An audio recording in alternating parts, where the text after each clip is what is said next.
Let's do this. Get ready for the Dirt Life Show. Woo-wee! Yeah, happy Monday, everybody. Thank you so much for joining us on the Dirt Life Show this evening. We really appreciate everybody chiming in, commenting in. We have a really awesome show for you guys tonight. After, well, you guys probably spent a lot of time with your significant others, right? Valentine's Day was yesterday, so happy Valentine's Day to everybody out there. We really appreciate you guys taking the time to tune in after work, 5 o'clock. Maybe you're listening on the way home. As always, I'm Georgie Hamill, and sitting to my left tonight, we have a really special guest, somebody that's helped me a little bit in my off-road racing career. His name is Alex Striler. He has done some awesome things with Lucas Oil Offroad, who he previously worked for, and he's written a book called Motorsports, Marketing, and Sponsorships. For everybody that's not looking on the video feed, you can go and pick up his book on Amazon. We're showing it on the video feed. We're going to talk about it a lot tonight. So we really, really appreciate Alex coming in, and he's going to talk to us a lot about sponsorship. So how's it going, Alex? It's going great. Thanks for the invite, George. I appreciate it. Yeah, absolutely. So you and I have been communicating a little bit, and it's really awesome for me to be able to understand that, especially with all the comments we get on the show, talking about COVID and talking about all this stuff, we're going to get into all kinds of cool marketing and sponsorship stuff tonight with you. Good. So I can't wait to be able to feed all of our audience some information that they may not know. There's a lot I don't know either, so I want to learn too. I learn every time I listen to your show. So, well, thanks for listening, dude. I appreciate it.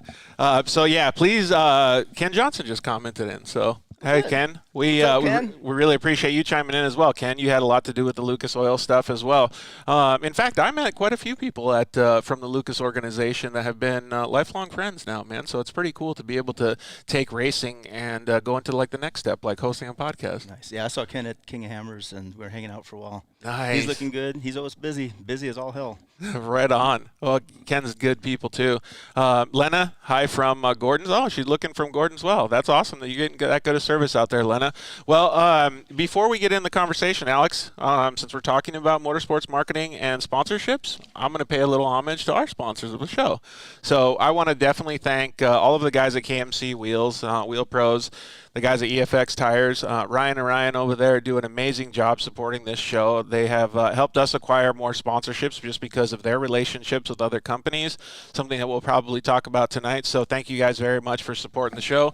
You can always purchase the KMC wheels at any off-road store. You know, Four Wheel Parts has those bad boys, but they make some awesome products. We have I don't know, it's probably about a year or so old, KMC Grenade over here, so they have some updated products. They have some forged wheels, all kinds of stuff for racing endeavors, and man, it's just their products and stuff are so awesome.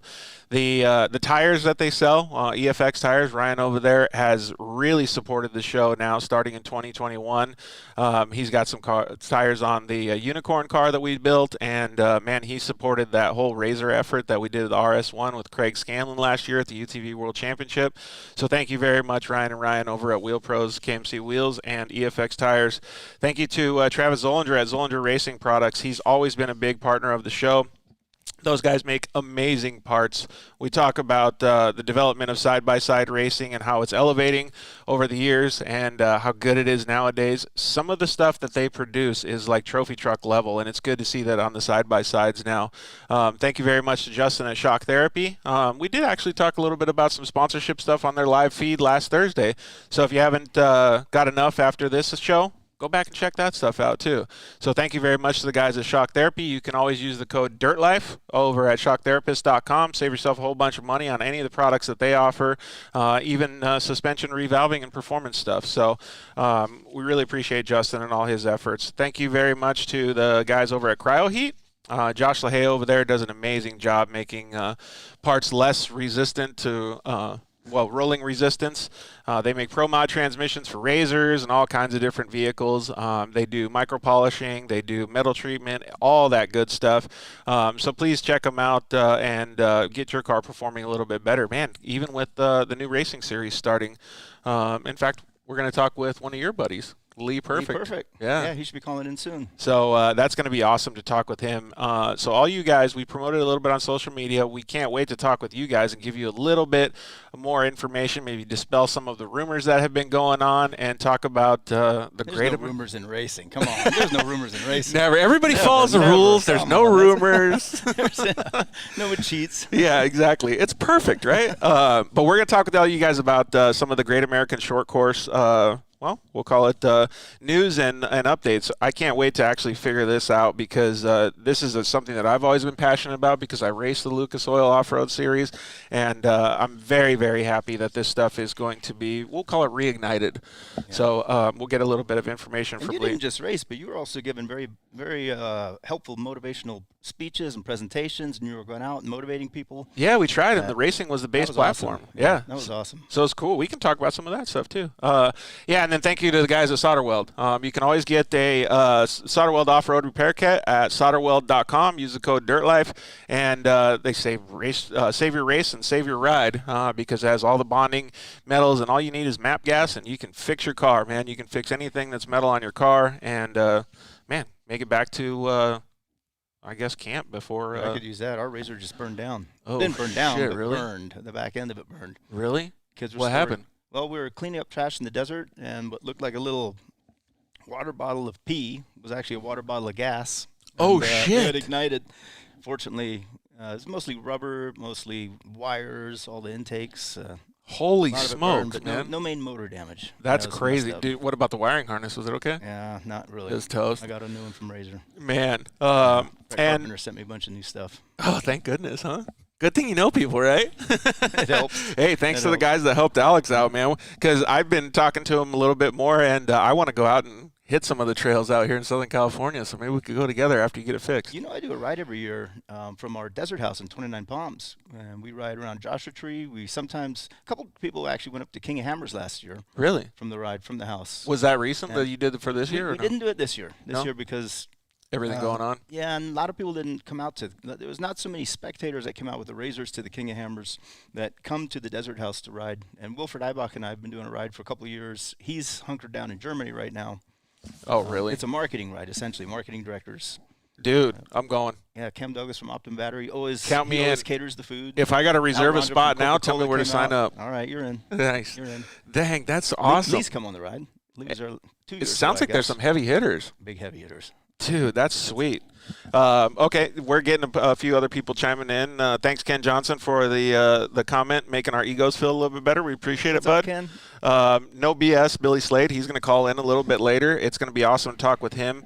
He's going to give a little bit different perspective on sponsorships and things like that. So I'm interested to see the questions that he asks and see the responses that you're able to give him. And Frankie G Life says, "What's up, man? How are you doing, Frankie?" So we got through all of our sponsors, but I would like to get your opinion. I want to start off the show by saying everybody that's watching the video can see a big toolbox, a big white toolbox behind me. It says Boxo right on it. Well, I've been talking with Lucas over at Boxo. He handles all their sponsorship, promotion, marketing, and stuff like that. Yeah. He hasn't become an official sponsor of the show yet, but he's provided some stuff that we can show off to some of our audience. First of all, I love this stuff because it's quality stuff. It's really good products. It looks like it looks high-end. It's real racy, right? I like the hydraulic lift on the door. Maybe you could give me a little bit of feedback and say, what's the next step that I could start out with to maybe secure a relationship like that? Who does he sell to? He sells to all kinds of different moto and off-road enthusiasts. I know they do direct sales, and they also have a dealership network as well. That's what I was going to ask. Who does he distribute through? So dealers? I don't know who their distribution partner is. Warehouse, parts. I should ask him that, actually. Okay. Because that'll determine sort of how you set up, because what you're going to do is you're going to drive traffic to his retailers or his online if he does direct. Everybody goes direct nowadays. Right. And you're going to create sales for him. You know, there's two ways to actually generate two ways to help a sponsor. You can either generate sales or you increase their branding. If you think about it mathematically, revenue, all companies are in business to increase revenue. It's revenue sales. Yep. Revenue is quantity sold times price. Yep. And when you sell more products, you're selling quantity sold. So you increase quantity sold through distributors, Yep. you can help them increase revenue. But let's pretend that you can't increase quantity sold. You can always increase prices, and then revenue will go up. Revenue is quantity sold times price. If Right. quantity sold are the same, but prices go up, revenue still goes up. So maybe you can't help him sell more, but you can help him brand and help him increase the brand equity value. And then his value goes up. Therein lies, Ford right now, when Jim Farley took over Ford on October 1st, I think the stock was like 30% lower than it is today. The company was maybe 35 billion in value. Today it's 45 billion in value. They didn't sell an additional 10 billion cars. Right. He increased the brand equity of Ford by $10 billion. That makes total So sense. if you can't sell more products because the distribution's not there yet, you can still increase the brand value. That's how you can help them. That makes a lot of sense in two different ways for me, because first of all, I need to understand where I can help Boxo as a company, but it also makes sense because a lot of these companies want both. So they Yes. give Both is ideal. let's just say a racer, little Johnny is a racer, and to give him a code as a promotion code that they can track, he can do the direct sales, but he also increases the well, I don't like using the word exposure, the eyeballs that he is providing to that product or person or whatever it is through his channels. Yeah, and then, brands want exposure. Boxo, if new companies want exposure. So any new brand, young company that's just starting out, they want all the exposure they can get. The problem is they don't have money to pay for it. Yep. So you'll have to help them and get Get that product in money. return. Yeah. Yeah, and then as they get the money, maybe then they can pay you in the future.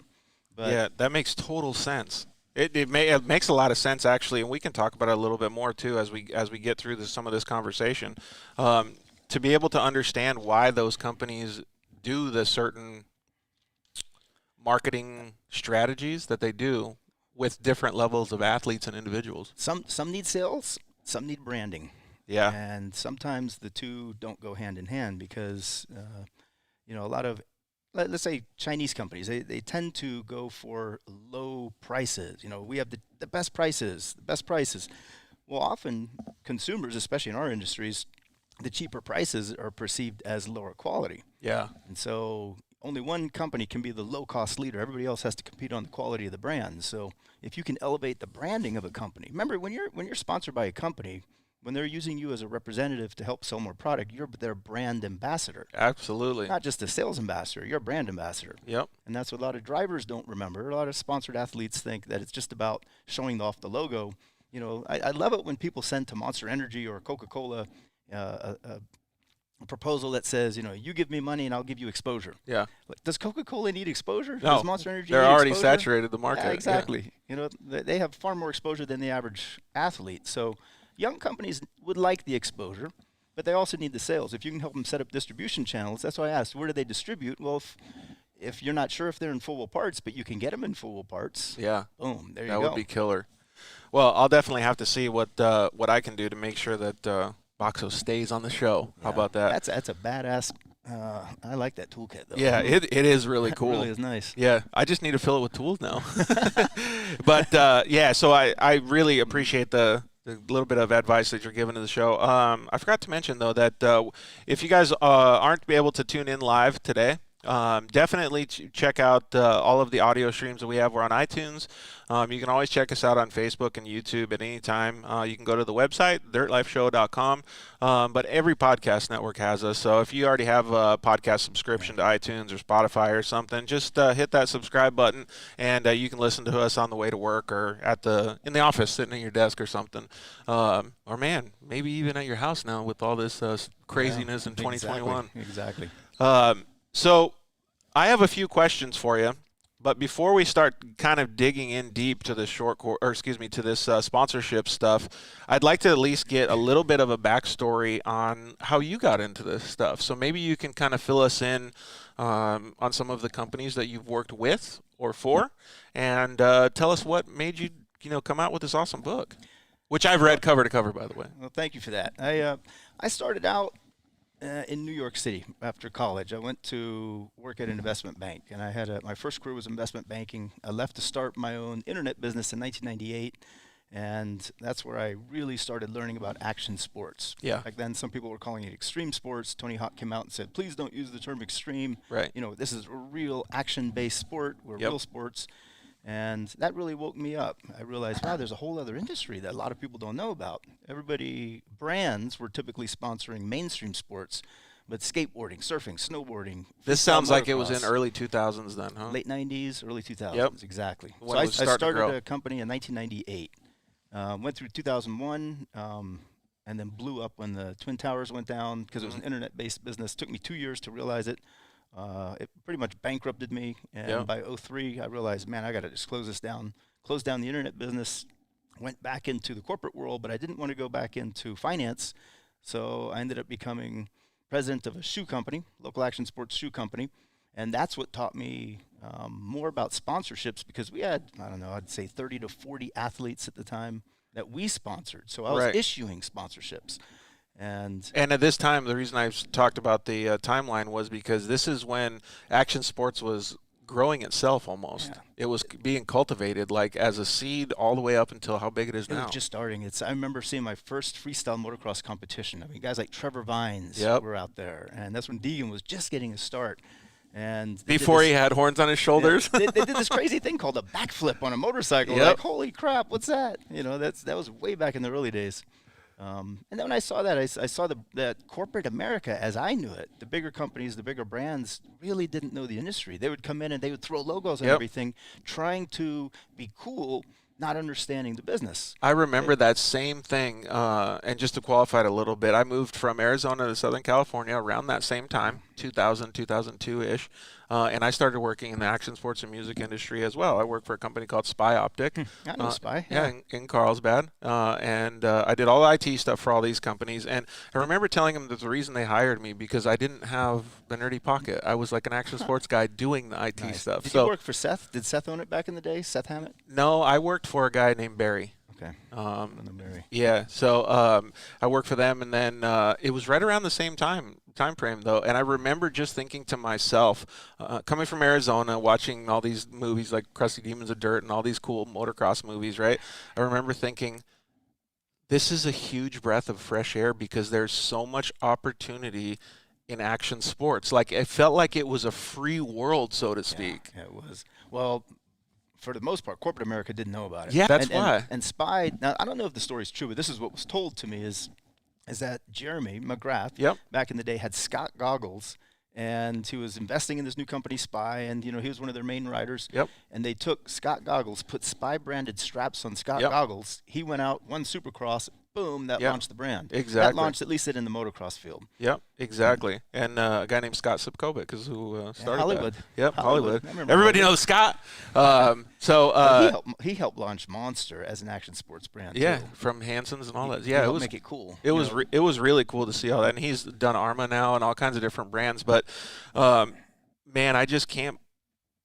You must have been so stoked having the knowledge that you had going into action sports, because I thought it was a breath of fresh air, and I wasn't even on your guys' level. Yeah, but I was the nerd coming in from corporate America. I had no clue what was going on. And I remember really? When I met the first skater who I sponsored back in '98 when I started my company, he looked at me and he looked up and down. And he goes, "Dude, we got to get you new shoes." Right off the bat. I think I was wearing penny loafers or something. Coming from Wall Street, my shirt was tucked in. It was a mess. Dockers on the whole deal. I went to an ASR. Do you remember what ASR? Action Sport Retailer absolutely. Trade Show. Yep. So ASR back in the day was in San Diego. It was at Long Beach Convention Center and also San Diego. Yep. And I went to go meet a salesman at the time who was selling shoes for the company I was joining, and he was carrying this big box of samples. And, I'm over there approaching him. He's walking up to me. He's carrying this box. So, I knew a standard handshake. Yeah. Well, he couldn't shake my hand, so he wants to do this, the pinky hook of brotherhood. Yeah. He's coming at me like this.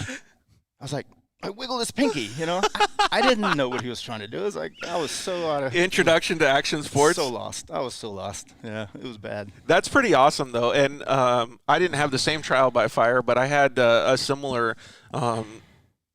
approach to me when I was coming in, because when you're going in to fill an IT position, similar to the differences that you had, they automatically qualify you as the dork, the geek, the computer guy, right? Like, so that's what I was. And then I walked in there, and when I left, they called me when I was driving home and said, "Hey, can you come back? Can you turn around? Because I want to introduce you to the boss."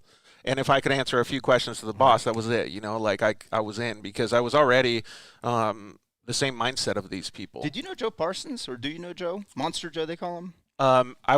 He was Monster's IT guy that started going to the races, and they gave him loads of cash, and he would go to action sports events with pockets of dollar bills, $100 bills, and trade athletes. Hey, you know what? I'll give you $5,000, $6,000, $7,000, whatever, if you give me that hat and shirt you're wearing and put on Monster instead. And so right before an event, he would pay Monster athletes to put on the Monster logo, and they would, and that's Hollywood, I think he worked with. Yeah. That helped launch the Monster brand. And he was shit. the computer guy. That is awesome. He was their, I want to say he programmed their website, but I know he was their IT guy and did a lot of computer work, but he turned into the coolest dude in the world. I've only met Parsons, Monster Joe. He doesn't appear, I'll probably remember me, but I've only seen him once. So, and that was through like Hollywood and the Spy thing. So, and it was quite a long time. Then he went and launched Monster Europe. So he's off doing big things. Gosh, that's so cool to hear that story. With computers, because he knows business. You know what it is? If you want to work with sponsors, you have to understand their business, because sponsors aren't out for exposure and logos and stickers everywhere. What they're out for is sales and distribution and branding and equity value. And at that time, they were building the brand. So don't just take money and go give it to all these people. Don't do that just yet. But what Alex is trying to say, I think, is very, very valuable, is you need to know what is their goal. Exactly.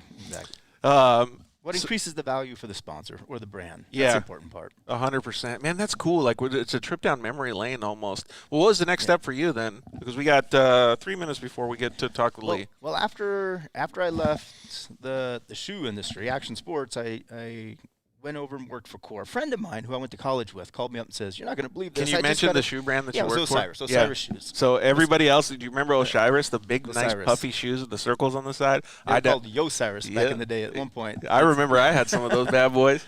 I think we still have some at home. Whoa. You still got them in the box? Collector's item, yeah. More They're collectors at this all point. crispy like the Jordans that everybody keeps. The Osiris D3 was one of the most successful selling skate shoes of Absolutely. all time back in the day.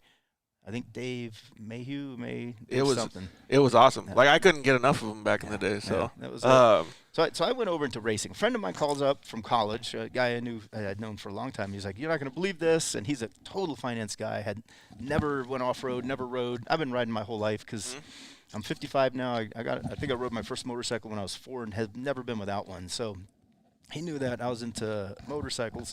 And he said, I got this job with this guy named Jim Baldwin, who just bought this race series from Wisconsin, and he's bringing it to California. He laid off the entire staff, hired me to fill it.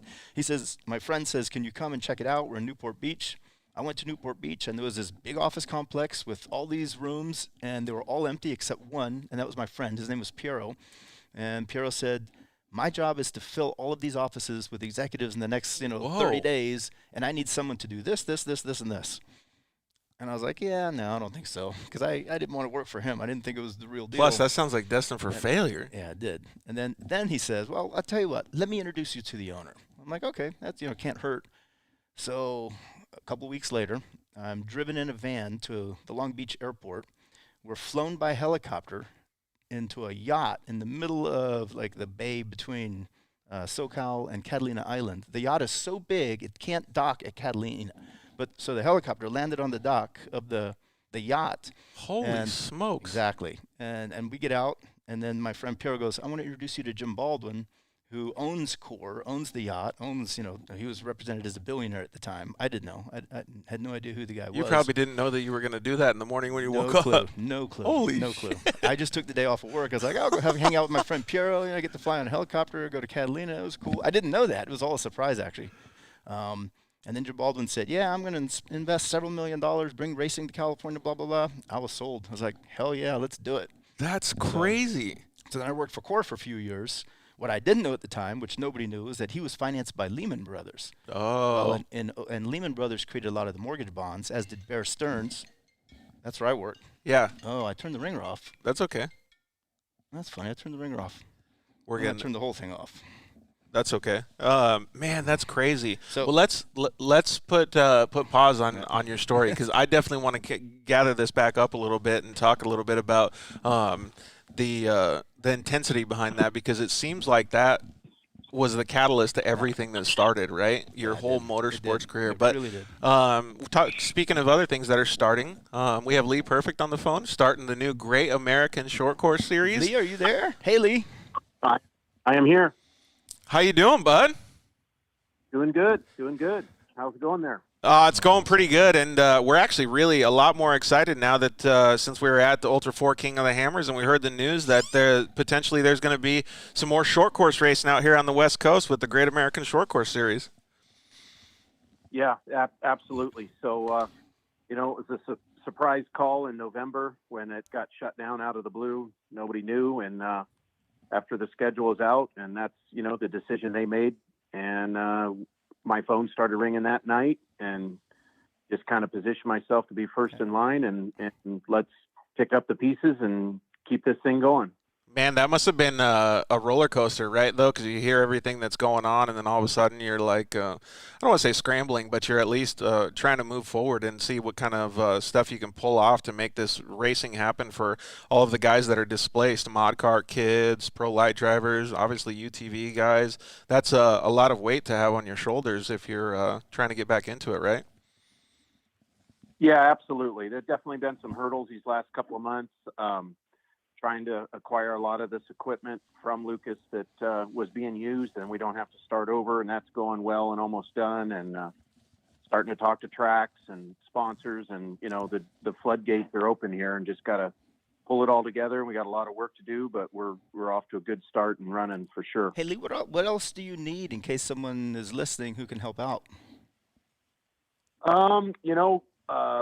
Basically we're going to get a few ducks in a row here, but I want to call the industry, put everybody on call and say, we need everybody's help, whether it's a sponsor or a low-level thing, or come in and help us out somehow, tow trucks, all the way from the bottom to the top, to come out and buy a ticket, or get your race cars out here and enter and come and bring the neighbors. We just need to get this thing going back on a upward cycle and make it positive and good and fun again.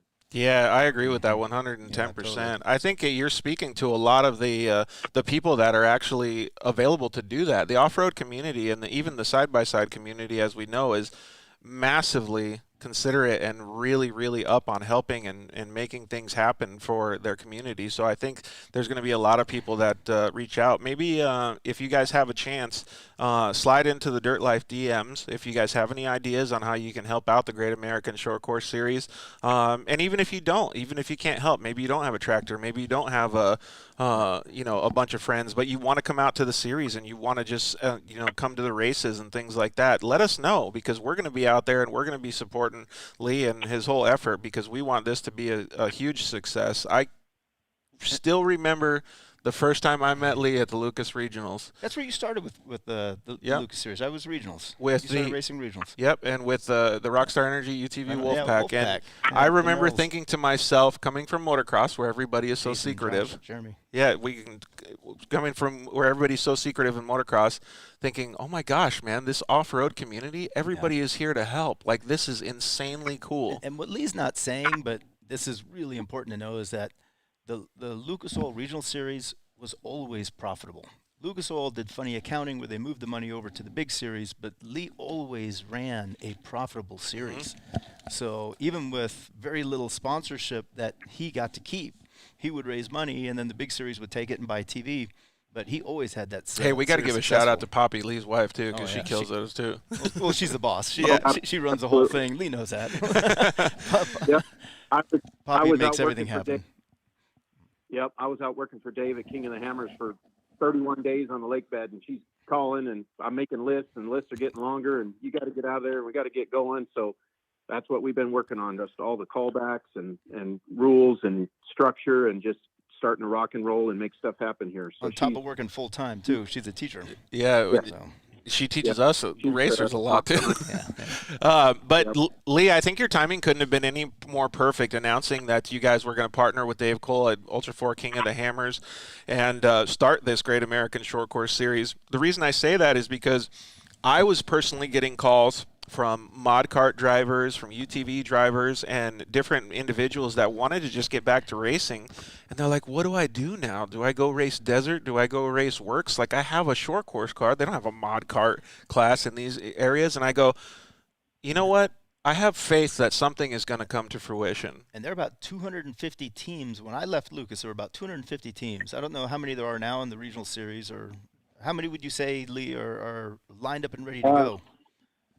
Well, he's got an email list of 343 drivers. I'm saying they're all ready to go, but definitely the core group of classes with the karts and the Razor 170s and the, UTVs and all the way through the few mini stocks, few limited buggies, some of those classes, and up to, we got a good list of Pro 2 and Pro Light drivers that are going to come. And, we're purposely keeping our schedule, a couple in the spring, a couple in the fall, to stay off of the Champ Off-Road for the people who've committed to go back there. So we're not going to have any conflicts with that. They can come race with us. They're going back there and then come back in the fall and finish up the year. So, just try to make a fresh start and come out strong here. Do you need volunteers, Lee?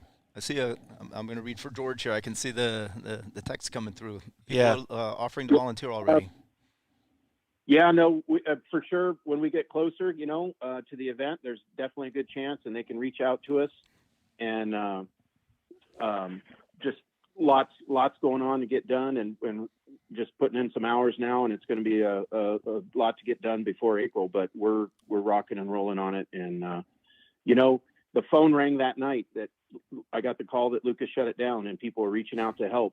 So lots and lots of favorable calls and texts and thank yous and all that. And we've got an incredible group of people and staff behind us, and been doing this a while. I've been through one shutdown before when the original core went down, and we helped start this. So hopefully we can pull it out of the ashes and make it good again. Man, I have faith that you guys can do it. The work ethic that you and, Poppy, of course. You'll pull it out of your ash, don't worry. Yeah, but I was thinking the same thing. I was thinking, should I press the beat button?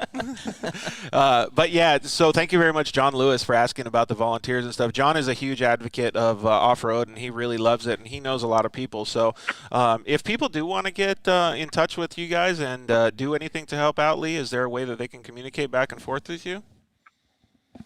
Yeah. Anytime, call my number. It's the same number I've had for 12 years, call or text. And I don't mind giving that out, 951-233-2088. Can hit us up through the social media, and working on getting our website. Oh, we got the starter page right now, but we're going to build that all up and get that going. And just, love to have some help and get everything dialed in. One thing that I can suggest, thank you very much, Lee, for being open and so supportive of the off-road community, especially giving out your phone number. One thing I can suggest to any of our audience or any of the people that are listening is that when you go to see if you can, and this applies directly towards sponsorship, when you go to see if you can help an organization like the Great American Shortcourse, have a solution, have a suggestion, and make sure that you're asking questions on how to put your best foot forward so that you can go to the track and help Lee to make it so that you can go to the track. Don't ask him questions about the rules right now. They're not that far along. Don't ask him questions that are just things about your car or anything like that, because that doesn't help. That just bothers the things that he's doing. So please be very aware of his time and try to offer solutions and suggestions, because it's going to help us get out to the track as soon as we can and all see each other and start racing against each other. It's going to be a really, really fun time, and I can't wait to see everybody back at the races. I'll throw the first question out. If there was the opportunity to build a bigger dirt track at Speed Vegas, that's that road course where you can drive fancy cars right off as you're entering Las Vegas off. That's an amazing facility. There's a little razor track out back that a lot of people don't know about. But really? If that could be enlarged, I'm asking the spectators or fans. I'm not asking Lee. Is that an event or venue you would go to? I think everybody would go there. I would go there for sure. I think that would be super cool. They have a badass facility, and they might have the land. That would be neat if we could execute something like that. I did a sponsorship summit there last year, and I was scoping it out going, man, this would be a great place to race. Yeah, get everybody back and going up there. I know that there's other places that the series can go as well. Do you guys have any updates that you want to be able to share with our audience, Lee? Yeah, for sure. And I'll go back and touch on the rule stuff real quick. If people are building a car or they've got questions that's holding them up, they can reach out to me, and we'll get those questions answered. We're not going to deviate a whole lot from the current set of rules, you know, the kart specs, the Pro 2 Pro Light, the 410s, the big motors with restrictor plates. We just want to get people back racing and come with the stuff they've got. And obviously we're always going to be checking safety, but there's not going to be any major waves. And then we'll work on getting some feedback from the racers during the year and start, you know, getting some feedback and direction on where we go. We also want to stay aligned with the series back east and make sure there's, you know, the same vehicles can go race there that can race out here, and they're, you know, kind of using a version of the Lucas rule book as well. So it's not a big variation there, but yeah, for sure that, you know, just want to get people back out racing and go. So as far as the schedule and stuff also, you know, April and May, going to Victorville and Glen Helen, going to Reno in October, and back to Victorville in November. So we don't have all our contracts completely signed and done, so we don't want to officially announce it, but that's the tentative dates. And starting off in Victorville, April 10th and 11th. So get your tell stuff them about ready. that track, Lee. Lee built a track in Victorville, which is badass. Tell them real quick. Yeah, he's just mentioning the name, but why don't you go ahead and tell them about what you built there? Yeah, it's when Lake Elsinore went away, unfortunately, we looked around. We almost went to Primm. You know, where can we go? Where can we do a little track to keep the regional stuff close and local? So I ended up to the fairgrounds, and it's a older California State Fairgrounds, but it's got a neat covered grandstand. There's trees. There's permanent bathrooms, and grass. Like there's a handful of the pits that you get to park in grass, and the racers that have been there love it. It's almost like an RV park interrupted by a race. You know what I mean? So and the fairground loves it too. Fairground loves it too. Yeah, because they can make some money. They really love the races there. Yeah. So we carved out a nice little track, used the dirt and a bunch of K-rail that was there, and it really races really good for the karts and a bunch of the classes. We've had some incredible wheel-to-wheel and good racing on it, and so we're going to start off there. I already got the taco guys scheduled. We've done a taco. Yep, at a taco night. We've music, and everybody just hangs out, and that's kind of the feel we want to keep going into the series, you know, and keep it fun and laid back, and everybody hang out and have a drink and have a couple tacos and see how, you know, Saturday's racing went, and then carry on Sunday. So it's close. It's right off the freeway. It's not too far away, you know. So just really hearing Lee talk well. is making me like all anxious to get back out to the track. He's the guy to do it. Hey, Lee, so we had a comment come in from Elias Hanna. He said, let's go racing down in Estero Beach. The track is ready for you guys. That's pretty neat that he's already offering it up, dude. Yep, for sure. I mean, the grandstands are still there. The track's there. You know, the tacos are there. The tacos are there, you know. I'll be going down there a couple Baja races myself this year, but with some friends. But, you know, it has some challenges with the people crossing the border and all that. And the Ampudias have done a wonderful job helping streamline that process and work on it. You know, we're kind of coming out with a conservative schedule this first year, a little bit more local, just to try to pick up. COVID leaves it uncertain. There's a problem. Well, and plus, I mean, everything's going to open. COVID, so. All three of us on this conversation know that when you start out from the beginning again, you have to really keep an eye on expenditures and all these different things to make sure that the business and sponsorships grow. Mm-hmm. Right. So we've got some great opportunities. We tried to pull off a Utah this year. Our title sponsors Optima, and already got that locked in for the series. So we can piggyback off some of their road course ultimate streetcar challenge things they do. So we're going to try to align hopefully with that next year. And it also has a lot of opportunities because it's the one track that we could do all that stuff. The streetcar challenge, the drifting, the Hoonigans, all that on the pavement. We can do short course, and Dave from Ultra 4 can actually run his event right into the track. We could literally run Pro Lights or Pro 2s, and the next class up is Ultra 4s, and they race out in the rocks and go around and come back into the short course. Dude. So nice. Got a lot of opportunity, and that's something we're going to try to definitely work on for year 2. and everybody loves traveling up there because it's such an awesome facility with all the permanent garages and bathrooms and go-kart track and all that. So that sounds so cool. We had a couple other comments come in, Lee, that one guy, Billy Slade, commented in and said, count me in for some Vegas racing. So I don't know if the Vegas thing is solid or anything yet, but it would be pretty cool. And Royce actually asked if there's any chance that they're going to have any races in Utah, but I think that may be a question that you'll guys answer a little later. Poppy gave the email addresses. Yeah, and your wife Poppy also commented in and gave out some email addresses. The 2 email addresses that if you guys do have any questions, Lee obviously gave communication elsewhere, but if you guys do want to email them, you can do Lee at gas, G-A-S, G-A, shortcourse.com. So gas, let me see here. GAS, greatamericanshortcourse.com. So GASHORTCOURSE.com, and then also Poppy, POPPY at GAShortcourse.com. So thank you very much, Poppy, for doing all that stuff. We really appreciate it. Our audience is definitely, chomping at the bit to get out to the races just like we are. Oh man, we're going still crazy. Yep. And something else I want to hit on is a couple things. Talked to Dave at Hammer King, Dave Cole. His live stream package is going to be just off the charts.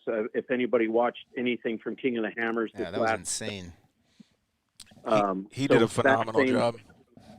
Yeah, that same production and everything is going to come to our short course, so it's going to be really, really awesome. And it's going to that was initially how we started. Was, hey, can you come do live streaming? And the more we started talking, it's like, well, why don't we just join our part and your part and make it all better? So that's how it all started. So. That drone footage was unreal. 10 drones, 2 helicopters. I mean, guys on the ground, obviously. Yeah, so there was a lot of guys, a lot of drone pilots out there. But one of my buddies named Jakey Betta, he actually was one of the guys that got me into short course racing.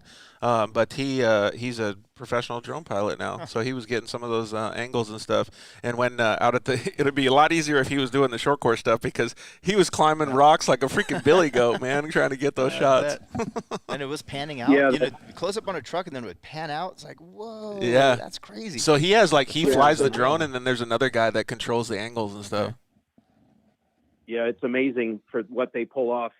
Dave and the team pull off out in the middle of the desert, and there's actually dishes, up throwing stuff down onto the lake bed. It's been an incredible experience working out there for a month and learning all that goes into it, and see what it takes to do all that in the production trucks and generators and power cables. And it's just absolutely amazing. And the thing they pull off out in the middle of nowhere, and there's no trace as of today. Everything's cleaned up, gone, done, clean trace, and to be able to bring that into a little short course venue, it's going to be super easy on them, but they'll be able to concentrate on just getting the show just awesome, and the footage, and not so much logistics of moving people around with helicopters and driving them out to where they are and all that. So it's an incredible feat they pull off for that event in the King of the Hammers, for sure. It is pretty phenomenal. Yeah. I couldn't even get cell phone service. I couldn't even make a phone call. They're doing live streaming, really, it's crazy, man. AT&T doesn't work out there. Yeah. Hey, one thing that I want to say, Lee, is first of all, I appreciated all the help and support that you gave all the racers in the Lucas Off-Road series, but I think it's fantastic that you're able to,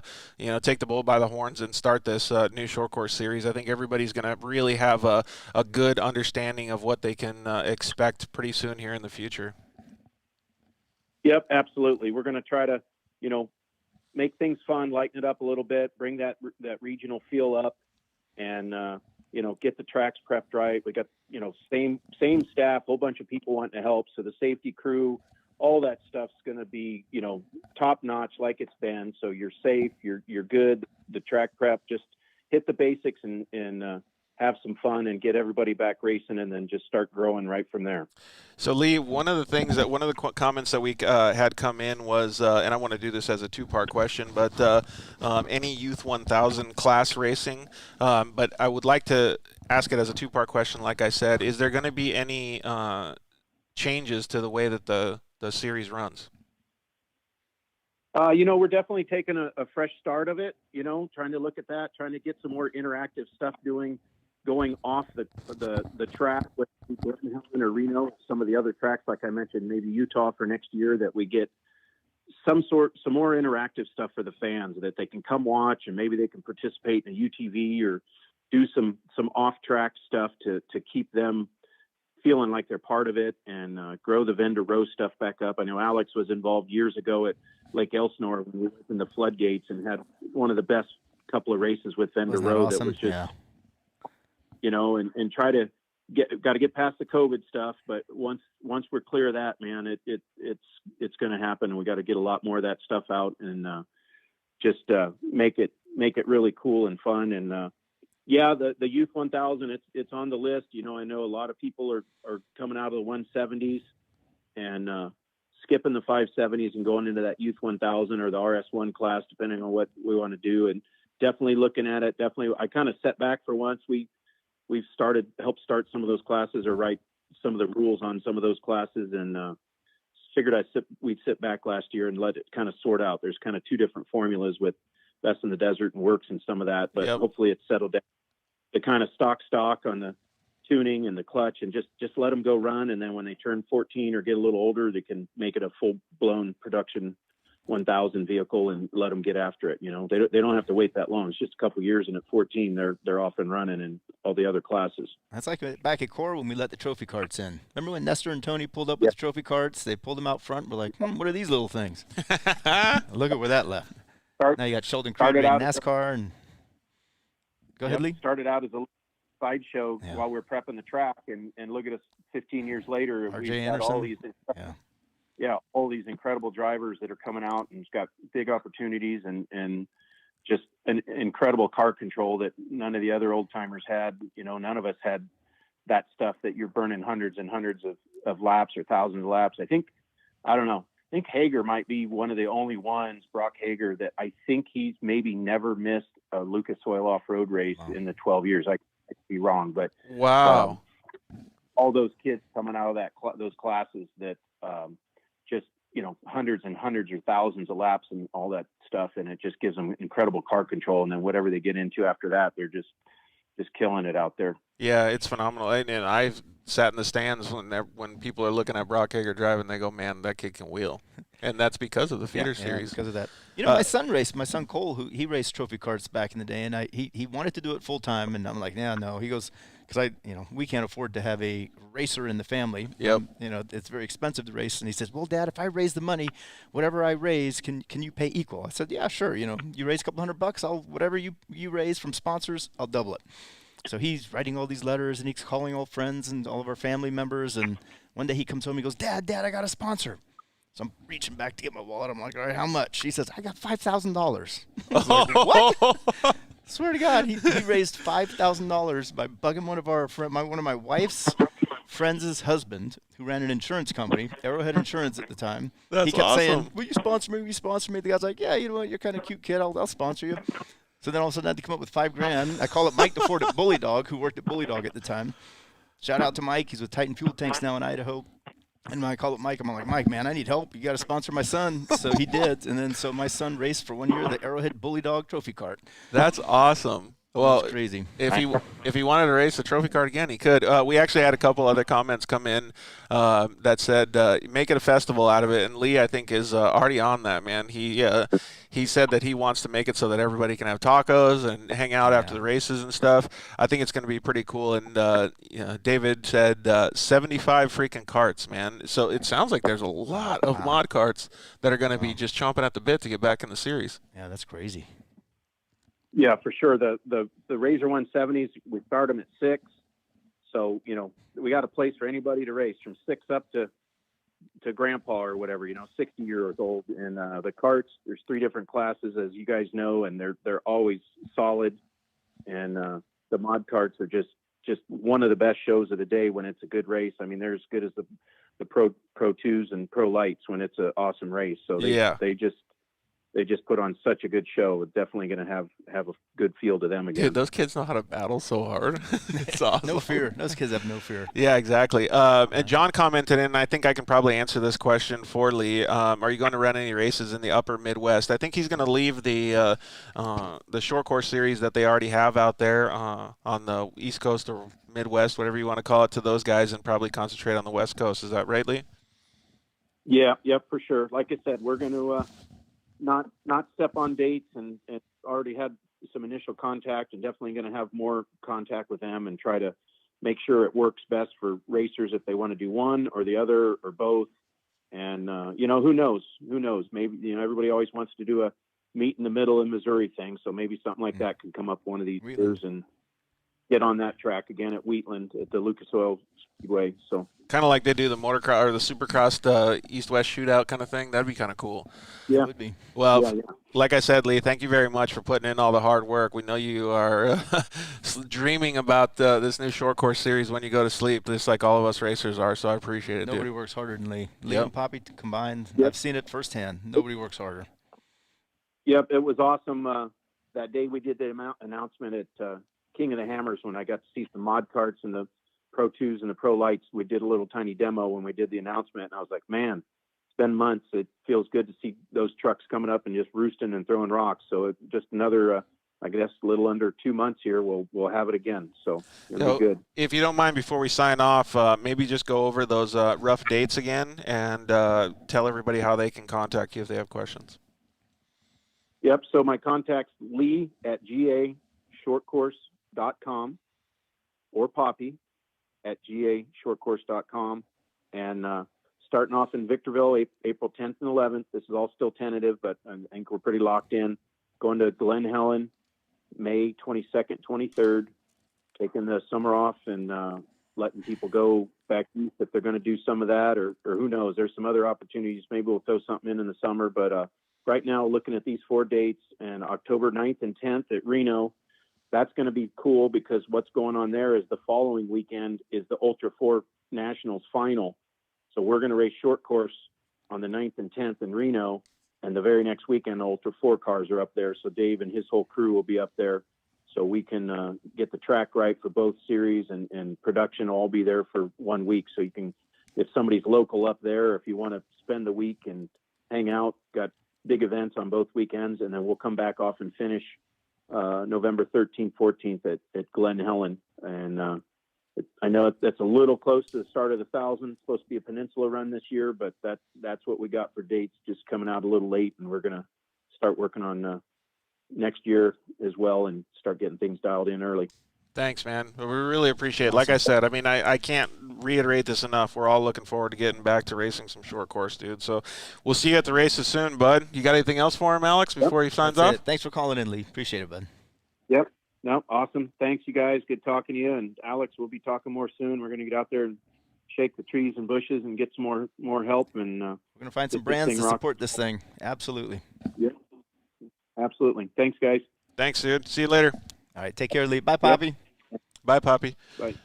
Man, that's really cool to hear. Like, that's like we were talking about breath of fresh air for the action sports thing. That's a breath of fresh air for all the racing. It's back, yeah. It's back. It's on. Dude, I'm stoked. So, dude, thank you, on. Lee, for working your ass off and obviously finding the great partners like Dave Coulter 4. And if there's anybody else that we're forgetting, thank you guys very much for helping this thing come to fruition. You know, the cool thing is nowadays you don't even need television, really, with the live streaming and the footage and the drones. What, you mean like the stuff we're doing right now for all these people? Yeah, exactly.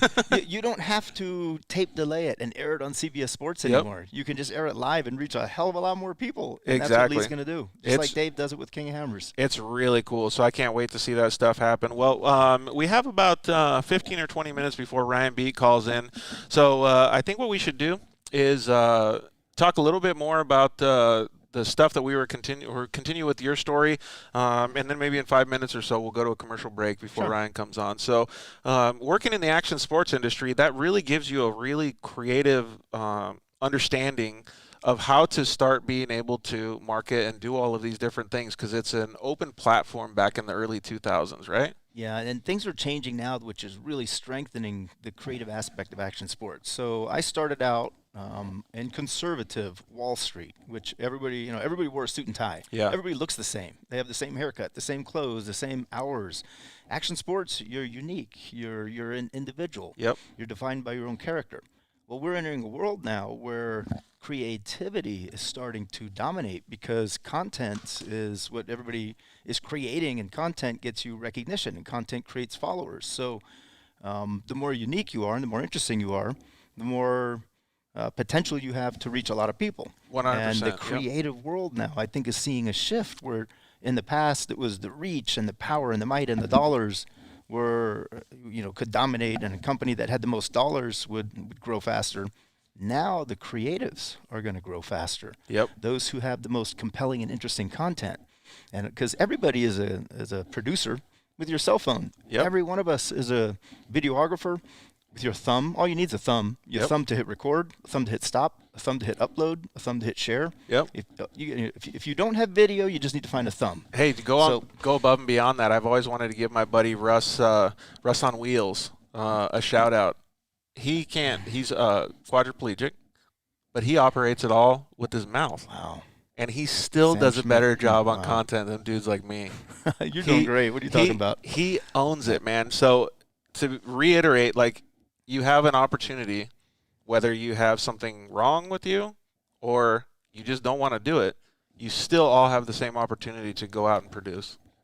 Nowadays, there's no excuse not to. Yeah. Because consumers are not only the new marketers and the content creators, they're also the new salespeople, because they're the ones representing and selling brands. So all it takes is the action. If you're sitting there watching Netflix, Hulu, Showtime, you're already behind those who are out there creating content.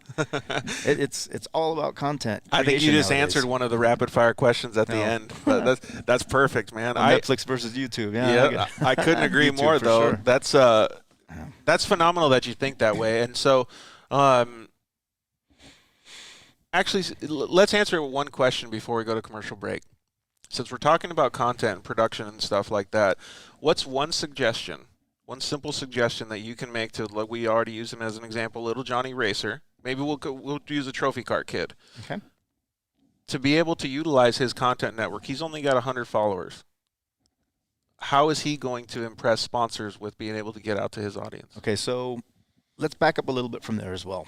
To impress a sponsor, you have to first get that sponsor's attention. Mm-hmm. And there's this term that two words everybody thinks is the same: a deck and a proposal. Mm-hmm. Send me your deck, send me your proposal. Oh, I got a deck, I'll send my proposal. There's a big difference between a deck and a proposal. They are not the same thing. And if you think they're the same thing and you're sending that out to try to raise money, that's why you're not raising any money. So, okay, well, we're going to have to finish the answer to my question, but what's a resume then? Because I've had people ask me, can you look at my resume? Yeah, that's so a resume is a CV. A resume is just a term. It's a wording. It's a way that somebody is representing what you need to show in order to create value for whoever you're showing it to. But I think when they're asking that in that sense, then they're missing the whole boat on why sponsors sponsor, why companies sponsor, and how to get money from brands. That's exactly the answer I wanted to hear. So when people already ask me about a resume, I say, stop thinking they're asking the wrong question. Yeah, stop thinking about the resume and think about more how you can show them a deck. Because a resume is the history. A deck grabs the attention of a brand who you don't know, or someone in a company who you haven't met yet. Yep. A deck just is the only purpose of a deck is to get the attention of somebody to start a relationship. And when you have that relationship, you start to understand what their business needs are. When you know their business needs, then you create a proposal, different document that shows how your racing can satisfy those business needs and lead to either more sales, higher revenue, or greater branding. Yep. A deck is just an attention getter. A deck doesn't even need to have words. It can be all photos. It can be a video. It can be a website. A proposal probably won't have any photos. Yep. A proposal should be data. Line items, exactly. Data of what you're going to do, potentially value. It has tangible assets, intangible assets, the value of those assets. Deliverables, yeah. That's called deliverables. Some people call them deliverables. Exactly. So there's a big difference. A lot of racers who think that they're creating this document that's going to raise them money, and they call it a deck, and it has 3 pricing options: ABC, gold, silver, bronze. They're doing it wrong. Yeah. And that's why you're not raising money. That's why the sponsors aren't calling you back. Is because you use something to meet somebody, and that's what I call a deck. And it could be a website, like I said. It could be a video. It just gets somebody's attention so you can get to know them. Yep. As you get to know them, you learn about their business. Yep. Who's their customer? What does their customer consider value? What business are they in? Who do they sell to? How do they sell? What's their distribution channel? Do they sell direct? Do they sell through retailers? Are they low cost? Are they high volume? Yep. High volume, low cost, the same thing. Are they high price? Are they luxury? Once you know that, then you tie that into your program. How can your race program add that value to them through a proposal. Yep. And then you start to negotiate what your value is. And your value is not going to be based upon how much money you need to race. Your value is based upon the value you can create for that sponsor. Yep. And there's a big difference. So someone says, what's your resume? They're saying, what did you do back in high school? What did you do back in the day?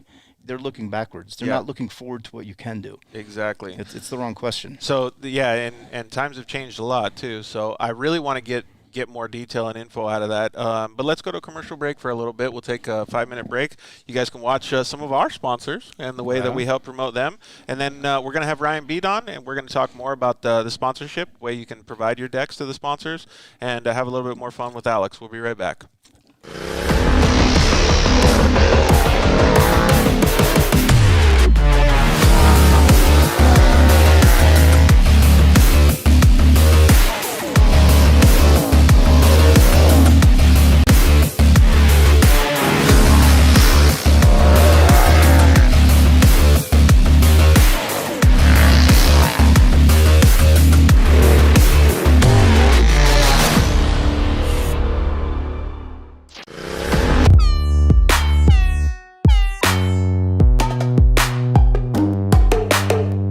Hello, I'm Justin, the founder of Shock Therapy.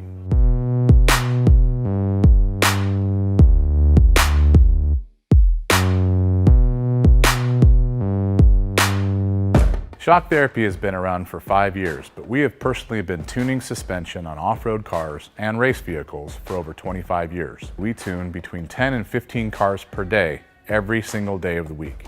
Our concentration is tuning shock systems and supplying components that improve the ride quality of your car in many ways. Not only do we work on the average UTV, but we also tune suspension for race teams and professional drivers.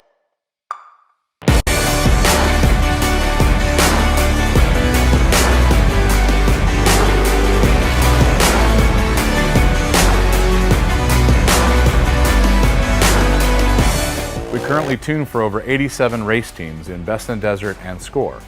Our clients and race teams rely on our suspension components to allow them to win races and keep them safe. Suspension is a moving target, and we are always trying to hit that target with every customer that we work with. Each customer's needs can be different, and we tune our kits accordingly. Our research and development never stops. We improve our components every single day. As the industry evolves and improves, so do our parts and kits. As of right now, we have over 100 products for UTVs. So when you bring your car to us, you have the satisfaction of knowing that you have the most experience, the highest quality products, and the fact that your car is being tuned specifically to you.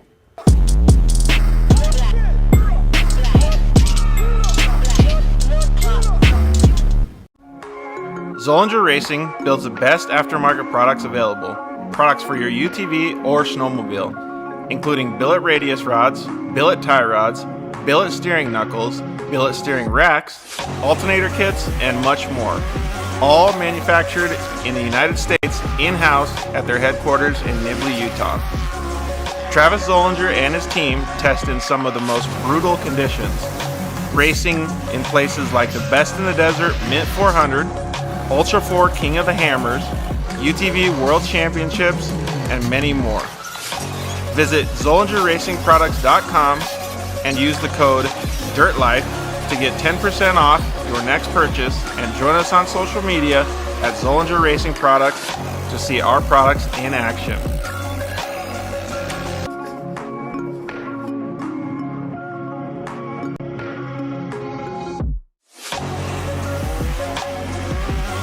Zollinger Racing, the best products, period.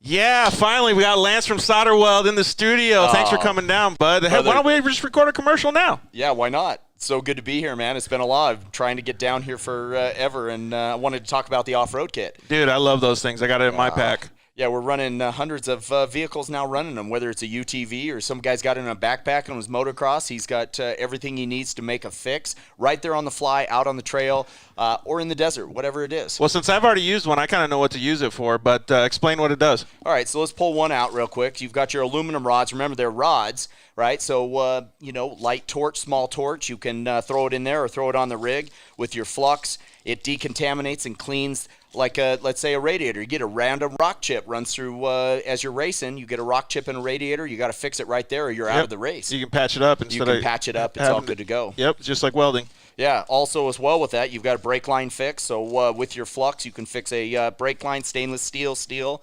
And then your hop lock, heat absorption putty, so it keeps you from getting burned, number one, as well as keeps the heat from traveling. So it's really nice. I've used this not even to fix anything, so that stuff works so good, man. Listen, it's easy. It straps in nicely so that you have everything you need in one little place, and you don't have to carry a big bag in it's the like a first truck. aid kit for your vehicle. Yeah, chase trucks have it as well, so that if they need to make a fix on the fly, they can get it done and get it done quick and get you back in the race. Dude, those things are so cool. All right, so it's at Solderweld on Instagram, Facebook, and solderweld.com.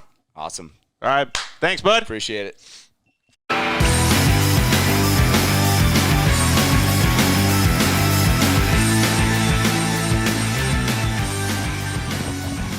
Yeah. We are back. Thank you guys so much for staying on with us. We really appreciate it. Man, today's show is just a plethora of knowledge. We just gave you knowledge about the Great American Shortcourse Series, the taking over Lucas, and being able to get everybody back to racing. So we can't wait to see everybody at the races.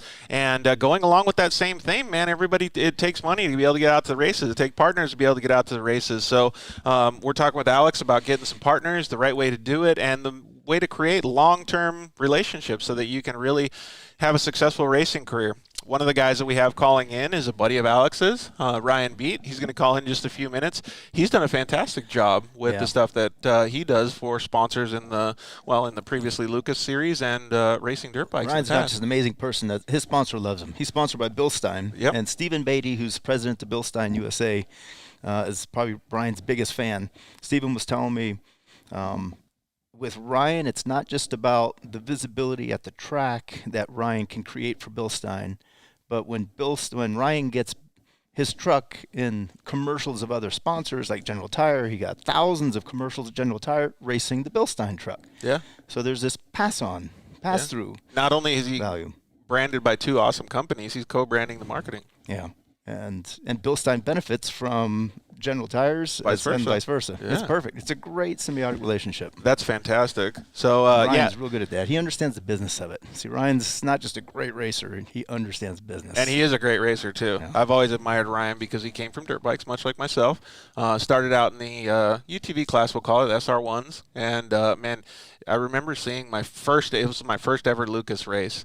I went up to Wild Horse Pass, and I saw the buggies and stuff, and I wasn't really interested in them. And then I saw these SR1 cards, and at the time, I think maybe Chad George and that's Garrett back when George. It was Firebird, yeah. Yeah, that's Wild what it Horse was. Firebird back then. And I think they were racing the four strokes is what I called it, but I think it was Kawasaki. I don't know what it was. And they were sponsored by Kawasaki. Yeah, that was the big Kawasaki team. And then they had the SR1s, and they would all go out on the track together. And I just saw Ryan driving, and I was like, holy smokes. Like, that dude makes it look like motocross. There's a reason he's a champion. Yeah, absolutely. And he was just ripping so hard. And the other stuff, like I said, didn't really interest me. And then I waited, a few years, and the UTVs started coming to fruition. And I was like, I'm going to go out there and try to look like that dude that I saw, like Ryan Beat, man. So it was neat to be able to see that. And it's awesome to be able to have the ability to talk with these guys now. I saw him at the track a lot. I'm still a big fan of his. And even going like today, I still get to learn something new about him because you're going to bring him on the show to be able to talk sponsorship. And I have a question for him, too, about a rooster. A rooster, huh? I got a question about a rooster. A secret question. We had some more comments come in. The Great American Shortcourse Series says, thanks, guys. So thank you very much, Poppy and Lee. You guys are doing a fantastic job. We can't wait to get back to the races, like I said. And David P. says, Ryan is one of the leading content generators in Shortcourse. Looking forward to hearing from him. I don't know, man. We'll talk to him about it, but you can probably vouch for that. Not everybody does it right because they're trying to constantly always promote a sponsor, and it gets very commercial. Ryan promotes the lifestyle, and I think that's what fans really want to see is what's going on behind the scenes and not just logo. Right. When you're showing too many logos, you become corporate, and once you're corporate, you're going to lose your fans. Yeah, exactly. You need to show the lifestyle. You need to show the behind the scenes and make it fun for fans. Yeah, and that's organic. what Ryan does. Yeah. It just we got Stoked to Shred commented in on YouTube and said, just join the live stream. Love the content. Lots of great info. Well, tonight, man, we do have a lot of great info. We got one of the masters of marketing and sponsorship sitting right next to me. You look at Alex Striler's with us. One of the things that he does very well is help people. Alex had actually done a very, very good job helping me. I don't know if you remember, but you and I actually had a phone conversation before I got my Yamaha support. I do remember. It's about 3 years ago, I want to say. Yeah, it was right around 2017, maybe late 2016. Okay. So it might have been a little longer than 3 years. Right. Yeah, but everybody lost a year in COVID. So I know, right? But I called and I said, I read your book, and I'd like a little bit of information because I'm going after this Yamaha company as a sponsorship. And man, you gave me some very useful information. You didn't give me all your secrets, but it helped because I was able to grow and cultivate that relationship to be able to get support. So I'm glad to hear that. I really appreciate it. And you do a lot for the racing community, so that's much appreciated as well. Look, it has to start with the racers. If racers aren't making money, if the series or tracks or promoters are making all the money and racers aren't, the racing's going to stop. It's going to die. So exactly, racers, this is a bottom-up industry. It has to start with the race teams. So I'm going to go ahead and maybe you could text message Ryan and ask him to call in. I'm going to go ahead and ask you guys in our audience, if you guys have any questions specific about sponsorships, maybe you guys have a situation that you're dealing with a sponsor, or you would like to acquire a sponsor, maybe you guys could comment in and just give us a little bit of information so we can see if we can have some real-world scenarios that Alex might be able to help with, like he helped me. He's always willing to share information. He also has a website, too. We'll talk about a little bit. That's brand new, yeah. Just starting the webs thing. And the website is fantastic, man. I was able to go through there and watch some videos and stuff, and it's got a lot of good information. Awesome. Well, thank you. My son created it. Oh, did he? The one who used to sell socks at the Lucas Oil races. Yeah. Hey, man, entrepreneur. He's now a software engineer. That's awesome. It's cool to see, though, that everybody still has the passion for racing. Software engineer that used to sell stocks at the races. We always talk about it, actually, because there was a taco truck that we loved at the races. Those guys were entrepreneurs, and they were keeping all the racers happy with their food. So anything to have a good time at the races. One thing that I forgot to mention earlier in the show, while Alex is texting Ryan Beat, is I wanted to say good luck to De Keyreel Racing at Texplex. We got a young Honda Talon driver in a side-by-side over there. First of all, I like their car because it's fluorescent yellow and fluorescent red. Cool. So it's super cool. But I think he's 11 years old, and he's racing a Honda Talon, a full-built UTV. Hey, nice job. So I don't know how to pronounce it, but I think it's De Keyreel Racing. So good luck to those guys. We can't wait to see how he ends up doing because he's on his way to becoming a professional driver here very soon. And another thing that I forgot to mention was that later this week or early next week, we're going to do a Honda swag giveaway. So we're going to do some hats and some T-shirts and stuff like that. The guys over at Honda Off-Road Racing volunteered some stuff last show. So we're going to do a contest, and we're going to have you guys all sign up and win some Honda swag. Right now, it looks like we got our buddy, off-road racer, Pro Light winner, Pro 2 winner. What's up, Brian? What's up, Brian B? What up, guys? How's it going? Thanks for having me on today. Well, thanks for joining us, man. We really appreciate it. Staying up late back east, huh? I'm actually on the West Coast right now. I was back east kind of getting stuff set up with the new shop and whatnot, but came back out to finish up some work and start our testing. Hey, before we get into the sponsorship stuff, do they have good tacos out there? Tacos? The couple places I've tried is really good, actually. Oh, really? It's not too bad. There we go. Yeah. Yeah, there's been like 2 spots I found. Trust me, I've been trying them and looking, but so far, of probably the 6 I've tried, I found 2 that are pretty close. Hey, at least you're hitting right now. So, well, like Alex said, thanks for joining us. We really appreciate it. You got some fun stuff planned out here on the West Coast while you're here? No, actually, just to be honest, just grinding, getting stuff done. We got a lot going on with next year, and excuse me, with what I got going on, I'm not only going to be racing Pro 2, but I'm going to be racing a Pro Light as well. And then, I'm also fielding 2 other trucks within our camp. We have Mason Prater returning, as well as Carson Parrish.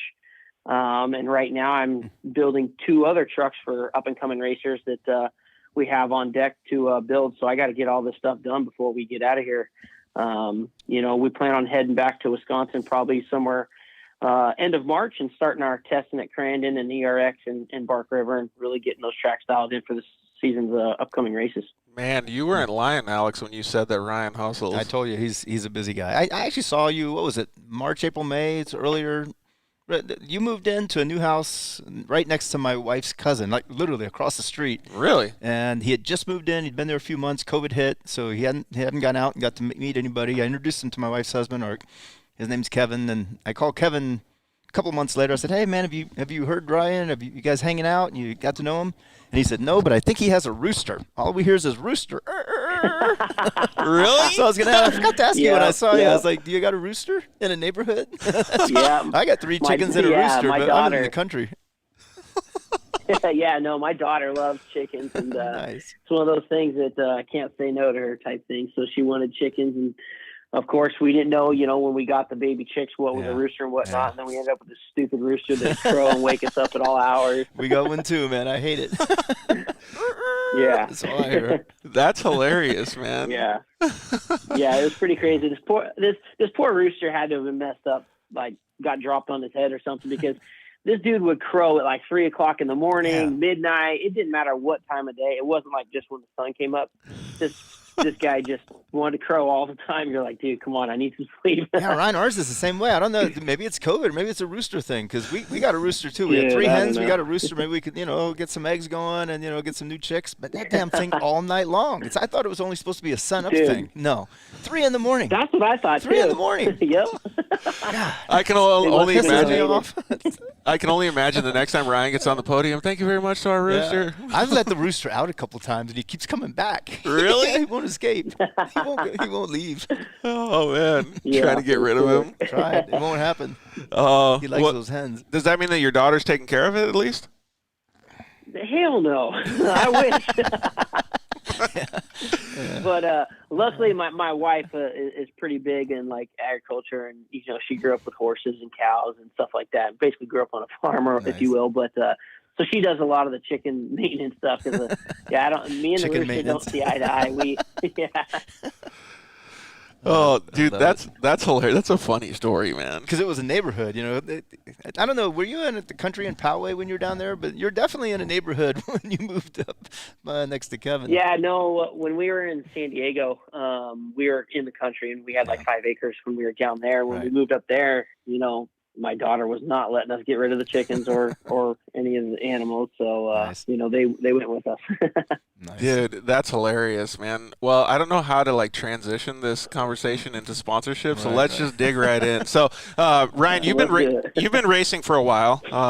I knew you from racing dirt bikes. You're a fast dirt bike racer, and then like Alex and I just talked, you started racing some off-road stuff. You started doing some SR1 stuff, and then obviously you're doing the truck stuff now.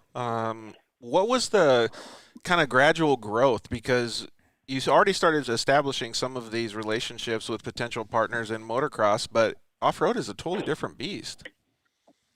Yeah, it was off-road is so different than moto that it was really kind of a quick learning curve for me, and something that I had to really kind of figure out. Obviously I had some connections and had some, I don't want to say hookups, but had some relationships that through moto that, where people in moto knew people in off-road and could kind of introduce me and whatnot. But all my motocross stuff, which I thought, coming from moto, I'm like, oh yeah, I'll be able to carry Oakley, I'll be able to carry OGO, and a bunch of my sponsors that were really good to me, Bell helmets, which they were really good to me for a long time.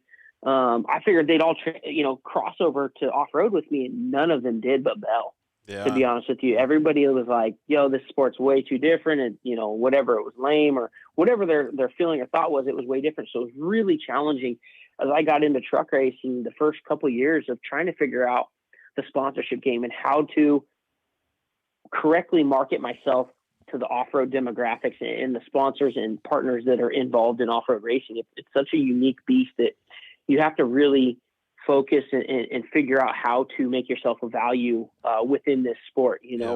Like I said, moto is so different. Moto is just a lot different, how they do things over there. I mean, one of the biggest examples, I'm sure you can back me up on this, that I trip out on is, Moto, they give away tear-offs like it's going out of style, like they're candy, right? And here nobody gets free tear-offs. Yep. So it's just, it's such a difference. You can get tires, but not tear-offs.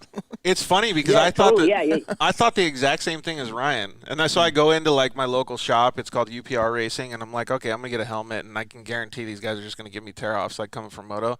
And they're like, yeah, it's $40. Yeah. I'm like, what?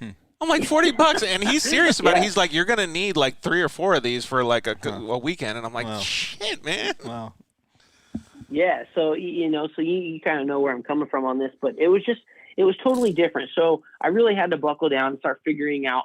I try to use examples of guys that were top in the sport and what they were doing, and learn, how they were marketing themselves and how they were presenting themselves, and I looked at Brian Deegan, and he was outspoken and kind of the bad boy, and he was getting sponsorship, and he was, bringing light to himself, and he was not only doing that, but he was backing it up with race wins. And I think in the sport of off-road, you can't discredit winning. You have to win, and you have to do good, and you have to have results.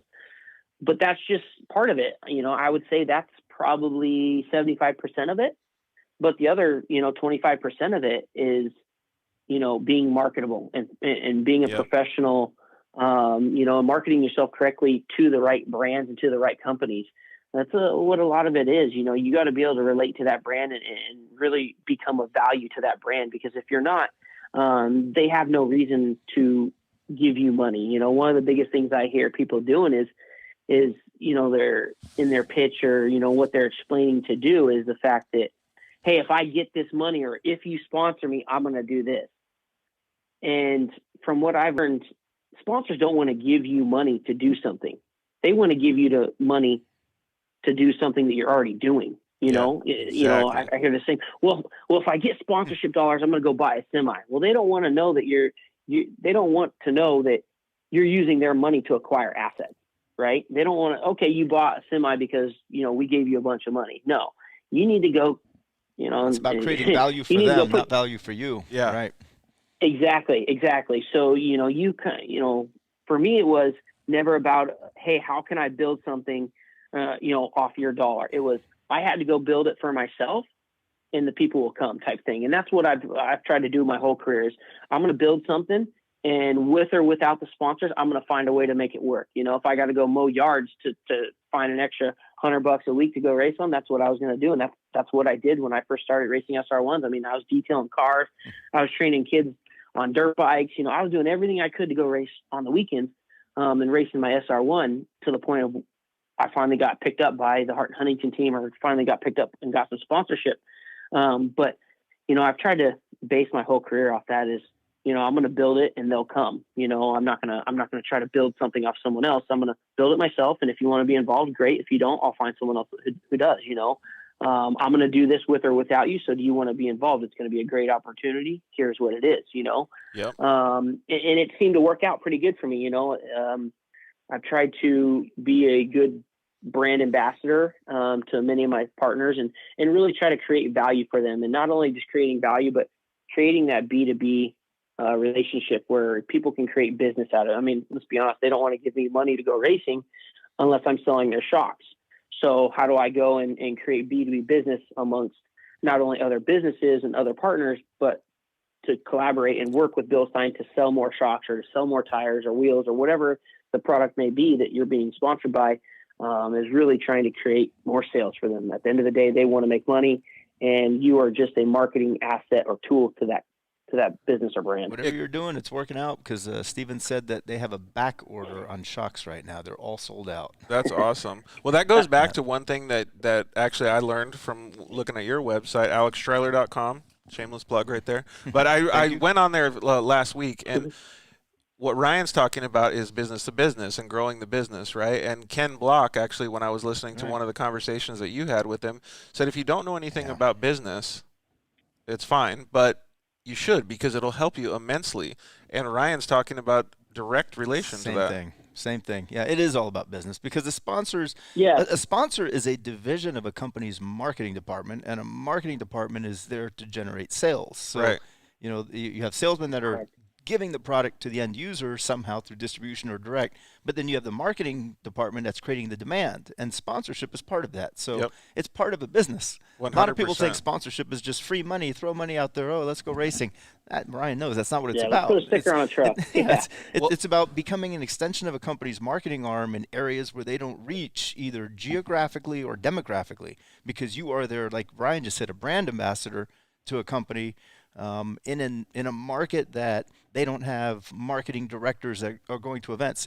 If a company had 10 marketing directors that went to Lake Elsinore or Crandon, they wouldn't need drivers. They don't need Ryan Beat. Yeah, right, exactly. They wouldn't need it. So you are their marketing extension while you go to the races, and that's what drivers have to remember. So I have actually a real world scenario about that, and I hope Ryan can give us one that's better than mine. But so I wanted to have a relationship with Yamaha. So in 2016, I asked them, how can I help you?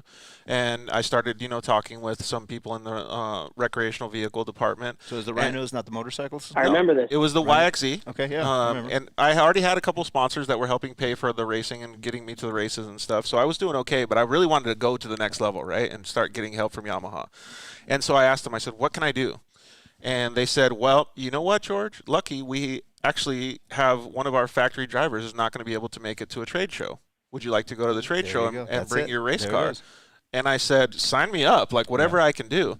And at that first trade show, I brought my crew chief and my mechanic, and I just said, hey, let's treat this like the races. Let's talk with everybody like we're just having hospitality. And so they would walk up and they would look at the vehicles, and most of the stock vehicles, they didn't really care about the race car too much, but then they'd be like, oh, you race these things? Like, that's kind of cool. And I would say, yeah, but I also have one that I just use on the trails. That's probably like what you're going to do with it. And he goes, yeah, I'm going to have my wife go out with me. It's going to be pretty cool. Like, what does this car do? And so during those conversations, I would ask him two questions. I would say, who are you going to take in the vehicle? And are you interested in actually purchasing one of these or even another brand? And those were the only two answers that I really needed in those conversations. So let's just say I talked to 100 people and 40 of them answered. I would send an email the following Monday, and I would say, hey, I talked to 120 people over the weekend, and 40 people answered, and these are the answers that they gave me. So potentially they're going to go down to a dealership, because I would ask them where they live or something or whatever it was. And potentially they're going to go to a dealership in North Phoenix or wherever this event was at, and they might buy something. And then at the end of the year, all of those events that I went to and all of the things that happened, they were able to correlate all the information that I gave to the sales that were made in the local area. Leads. Those are leads. And my answer from Yamaha was, George, you moved the market for Yamaha YXZs from Southern California to the best-selling market to Arizona. In the last 6 months. Nice. That's huge. So what can we do to help you next year? Wow. Nice. And I was like, holy cow, man. Nice. If I had never accepted that, I wouldn't have known the business worked like that. Well, that is the way it works. Ford right now is sponsoring my workshop, where on alexstriler.com, like you just mentioned, it is a $300 normally workshop on how to get sponsorships, from creating a deck, creating a proposal, creating a proof of performance report, what brands look for. Ford is covering all expenses until the end of February, but all you have to do is say, why do you love Ford? And there, as of in the past 3 weeks, it's only been a 3-week-long promotion, 175 racers have signed up for the workshop. Oh, I was one of them. 174 plus you. Yeah. So we have 175 people that have signed up and written why they love Ford. And I want to say 10 to 15 of them all wrote, I have a Ram, I'm looking at this, I'm looking at a Ranger, I have a so-and-so, I'm looking to get a new Ford. Those are all hot leads. I send them all over to Ford. Hopefully Ford is activating and sending them, giving them to a salesperson who's trying to sell vehicles. But that's what brands are looking for. Right. If you can't, if you can't help them sell product, give them leads, and then let the salesman try to sell product, or at least some sort of valuable information. Give them value. Just exactly what you're doing with Yamaha. It's perfect. Yeah. So then I did completely shitty racing the next year, and then they brought in Brock Hager and clipped me. So that was totally my bad. But now you're online digital, so in a digital economy, you got to sell digital goods. And that's what you're doing. And I'm completely fine with Brock taking the reins of the Yamaha stuff, and I don't have any ill will or bad feelings to any of those guys. But it was a really, really good learning experience, because if I'd never known that, I would have done it wrong the whole time. John Force tells a story about that in my book too, and I can't repeat the story because I don't remember it, but he would go to car dealerships and dress up in whatever the little outfit is that you have to drive people into the dealers, and that's how he got his start. That's how he got his first sponsors. Yeah, No way. I actually Really? have to go back and read that passage because I wrote it about 10 years ago. But yeah, even John Force, NHRA, he started out just dressing up as the clown, he says, getting people to go to dealers. How about you, Ryan? And Do now you have look at any him. direct stories like similar to the one that I explained? I don't even know if I should be telling this story yet. That means you Okay, should. so I was at a race last year. And many of you know that I had the first 2020 Chevrolet body built for the Pro 2, right? Yep. With Fiveworks. I teamed up with Fiveworks, and we built the first Chevrolet Pro 2 body. Looked killer, by the I've way. been a Chevy guy. Thank you. Yeah, I've been a Chevy guy for as long as I've been able to race pro life. I put Chevy bodies on it and try to be the Chevy guy, right? And really be a brand ambassador for Chevrolet, even though I had no affiliation with them. Just thought Chevy's a badass brand. It's I grew up as a kid, Chevy like a rock. The whole brand, identity that Chevy created in the 80s and 90s with Chevy Thunder, and just the whole movement that they've had, ever since. I've always been a Chevy guy and really enjoyed Chevrolets. I wanted my Pro 2 to be a Chevy. I saw Jimmy Johnson, Rick Johnson as a kid. I was a motocross guy, so I was instantly a fan of Ricky Johnson. He had a Chevy Thunder truck, and it was just so badass to me. So ever since I started racing off-road and kind of gotten into the trucks, I've went the Chevy brand. I've went to Chevy bodies and whatnot. So I built a brand new body going into 2020 with Fiveworks, doing the Chevy Silverado front end and full body mold, to replicate, production truck.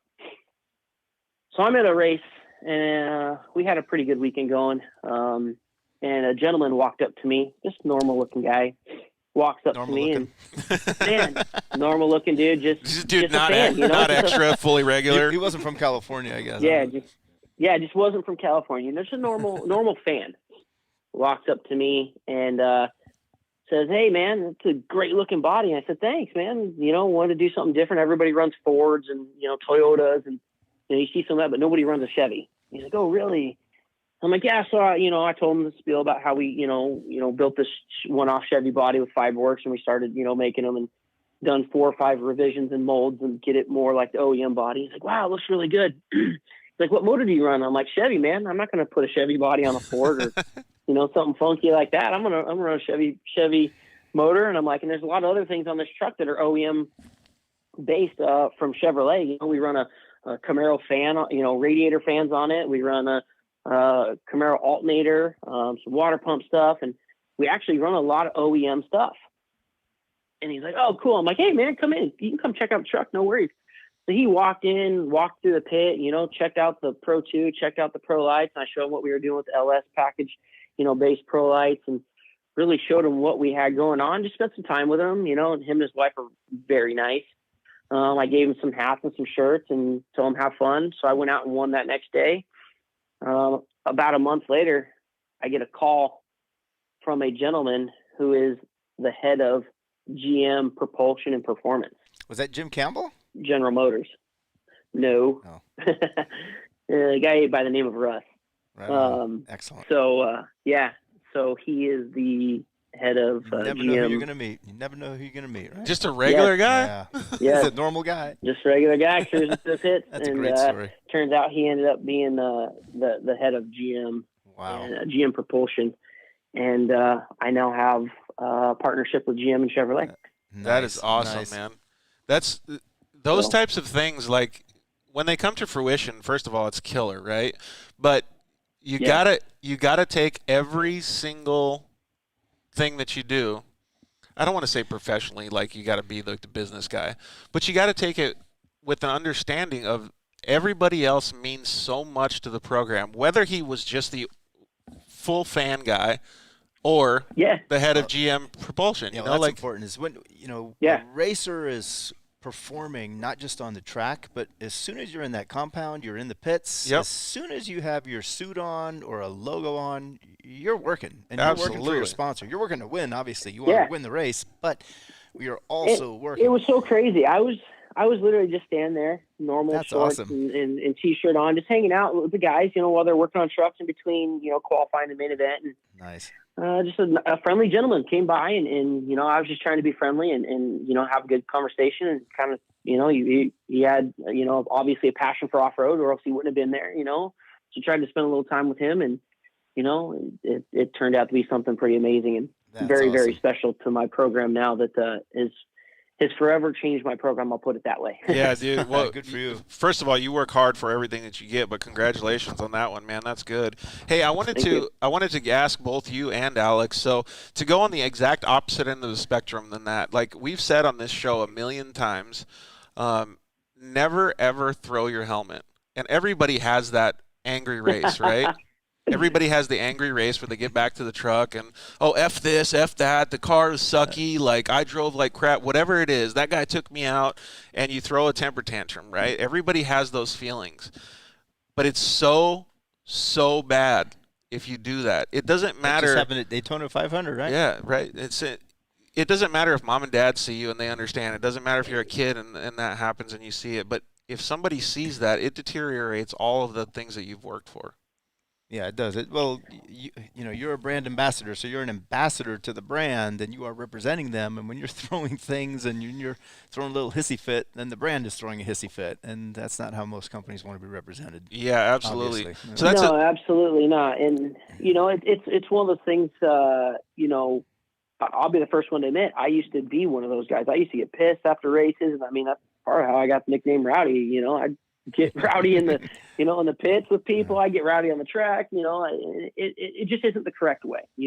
I've gotten my mom used to use the term, you get a lot more honey, or I don't even know, something about bees, right? You put out vinegar, you don't get anything. You put out honey, you get bees or whatever. So if you put out negative stuff, you're going to get negative back. But if you put out positive vibes and you're happy and you're thankful to be in that position, a lot more comes back to it. And I really had to learn the hard way, 5, 6, 7 years ago when I was trying my hardest, working my ass off, trying to get things right. And, kind of had a little chip on my shoulder and was trying to do stuff and stuff just wasn't working right. And I really kind of had to, just kind of coming to God, if you will, like, dude, what am I doing wrong? Like I got to change my program up. And when I changed my mindset and changed things up and really started focusing and doing things right and just being a good person, being a good person on and off the track is when stuff really started clicking for me and, started winning and championships and stuff like that. And, being a professional on and off the track and representing your sponsors. And last thing you want to be is that guy that, if little kids are looking up to you, throwing your helmet or acting a fool, right, you don't want to be that guy. We all get mad, there's a time and place, I go into my trailer at times and scream and yell at guys or, I go in my trailer and yell, but I try to keep all that stuff as far away from the public eye, as far as from fans. You don't want a little kid or a little girl to come up and be just excited to see you and you be screaming and yelling and cussing. It ain't the right way to represent brands. So a lot of companies will perceive you. Sponsors. Well, a lot of companies and racers, a lot of racers don't realize this, but many brand managers and sponsorship directors perceive their athletes that they sponsor as employees during the duration of the sponsorship. Yeah. They technically view you as working for them when you're on the clock. Racers don't view it that way. They just think, oh, I got sponsored. Cool. I'm getting, I got a brand support. But the guy in the corporate office who's reporting to the CFO, they technically view you as a temporary employee. Absolutely. And how You're you a act direct represents representative. the company. And a lot of racers, I think, especially young amateurs, they don't realize that.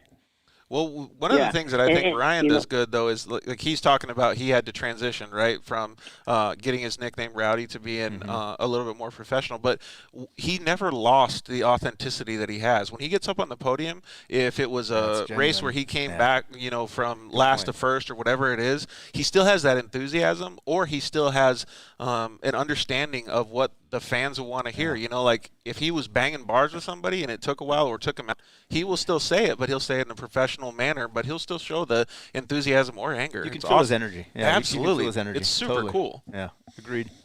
Anyway. Yeah, people want to be able to relate to you, and that's a big part of sponsorship is you got to be relatable. You know, if you're somebody that's not relatable and people can't understand, what you're going through or relate to what you do, you're never going to level with the fans or sponsors. Big thing, with my sponsorship is all my sponsors have become like family at this point. I've had them all for a very long time.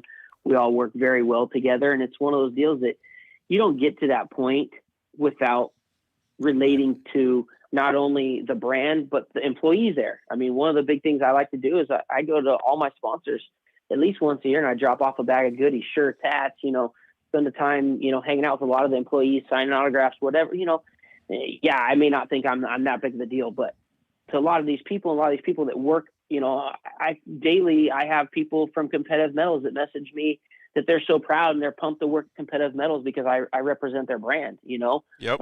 Bill Stein, same thing, so a lot of these sponsors take that into effect and take that into consideration when they're doing deals that, how relatable and, are you just somebody that's so unachievable and untouchable that their employees can't relate? No, these employees get excited when you come in to see them or you come in to buy products or whatever. Their employees get excited to see you. That goes a long way, Dude, So I think that's a big thing a lot of people overlook is just being relatable. And it doesn't matter what they give you to do that. I have another example is we got a very limited budget. It was basically a lunch money budget, $500 from O'Reilly Auto Parts. And they said, we want you to just come to all the local Southern Arizona O'Reilly Auto Parts, put the UTVs out front, hang out for the day, cook hamburgers, and then say hi to all the people that come up. And nobody knew who the heck I was. I was just a dumb UTV racer, right, in Southern Arizona. But the smile on their faces when they got to see those things was insanely cool. And they, especially if they promoted that you were going to be there, that's even better. We did local step further. We did local radio and all that stuff. Like, it was cool. And so we drove a little bit of foot traffic, but it didn't matter what they were paying me, and it didn't matter. Like, when I left for the day, I had a smile on my face. It helps you build fans. Dude, 100%. It's a two-way street. Yeah. I remember this little girl that she goes, I'm scared to talk with all these people because they're like intimidating to me, like my teacher and all these other people. And I go, this is a perfect opportunity to change somebody's life. Go, you want to sit in the race car? Yeah. She sat in the race car and she got to turn the steering wheel and stuff. And then her mom goes, you could do that one day if you really wanted to. I don't know if she is gonna, but that's Haley Deegan. Who knows? It could be, right? But the fact that she probably went to school on Monday and told all her friends that and had the confidence to speak up about it was all I needed to make it a success. Nowadays, not only are they going to school, they're sharing it with Snapchat and showing their friends on the spot. I think she was 8, so maybe not Snapchat, but yeah. TikTok. She's doing TikTok. When a lot of people don't know this, but when I first got started in off-road, I did every car show from here to San Francisco that I could get my hands on, every LS Fest that came nearby, any type of show where I can go put my off-road truck on display. It could be a lowrider show, and I'd show up with an off-road truck and go park it. Sick. And that whole time, not only was I gaining fans and gaining followers and gaining a respect from car culture, but I was also stoking out my sponsors because they're hitting demographics that they weren't seeing. And, at the time, my wheel sponsor was RBP Wheels, and they weren't, big into off-road, but I'd go to their car shows, and now the car show people, lowriders and, the whole car culture started checking out off-road, and then you started creating a fan base. And it's like a new market, so I did a lot of that, to really open up the eyes and get things going. And still to this day, any chance we get to where we can go take a truck and put it on display, granted it's not on, race weekend or before preparing for a race weekend, we still do it. It's how you connect with the fans and how you connect with those people and really kind of like guerrilla market yourself and the sponsors are on, or, your partners. It's how you guerrilla market them when, you show up to a car event and all of a sudden you got a Bill Stein off-road truck there. Guess what? Those people now got Bill Stein in the brain. Like, oh dude, I met that dude. That dude's cool. He races off-road, I need shocks for my truck next week. And they go and buy Bill Stein. They just hung out with the driver of the Bill Stein truck, Dude, that's really what it's about. It's good enough for a champion. It's good enough for a consumer.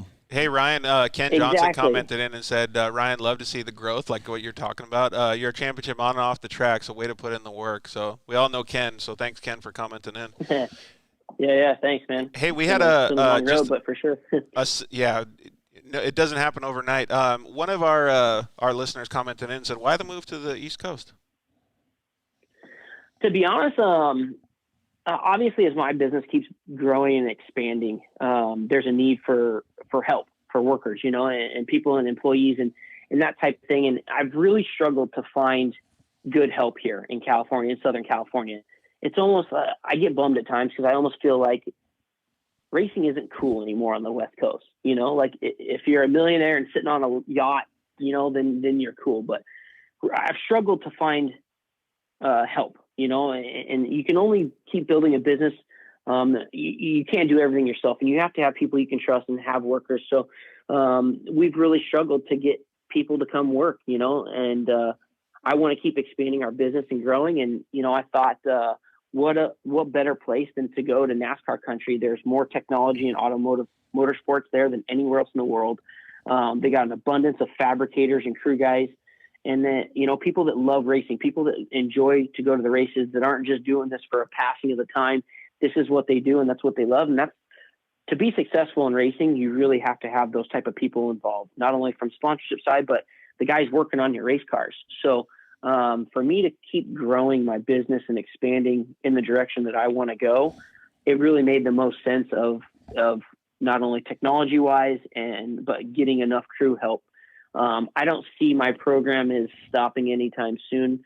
I look at this and really have a goal of being a Rick Hendrick or a Joe Gibbs, where you have multiple teams running out of one shop and multiple programs of building it, expanding.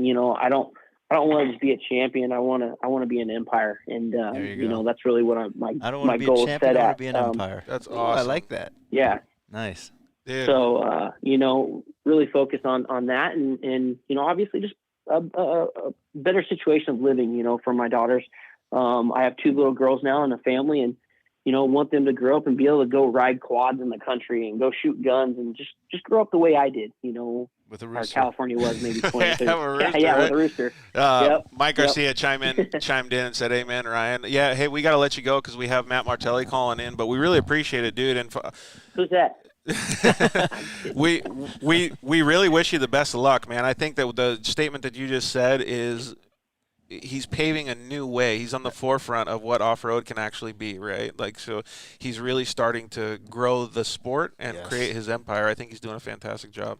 It's not just about the racing. Thank you. Yeah, it's about the business. Yeah, that's the whole goal. It's not even just about Ryan Beat. It's about the greater sport of short course and the potential it has to be, I think, bigger than NASCAR. And, it takes everybody to row, Right. If you got certain people that aren't rowing, it ain't going to go anywhere. Oh my God, it's and, way more I fun to really watch want in to do my NASCAR part too. to help push.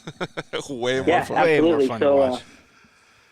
thanks for having me on, and I look forward to working with you guys any way we can. Yeah, Ryan, thanks for calling in, bud. Hey, keep kicking ass this season, man. We're going to be your number 1 fans. Cool. Thank you, guys. Cool. Take care. All right, you, Ryan. bud. We'll see you later. See ya.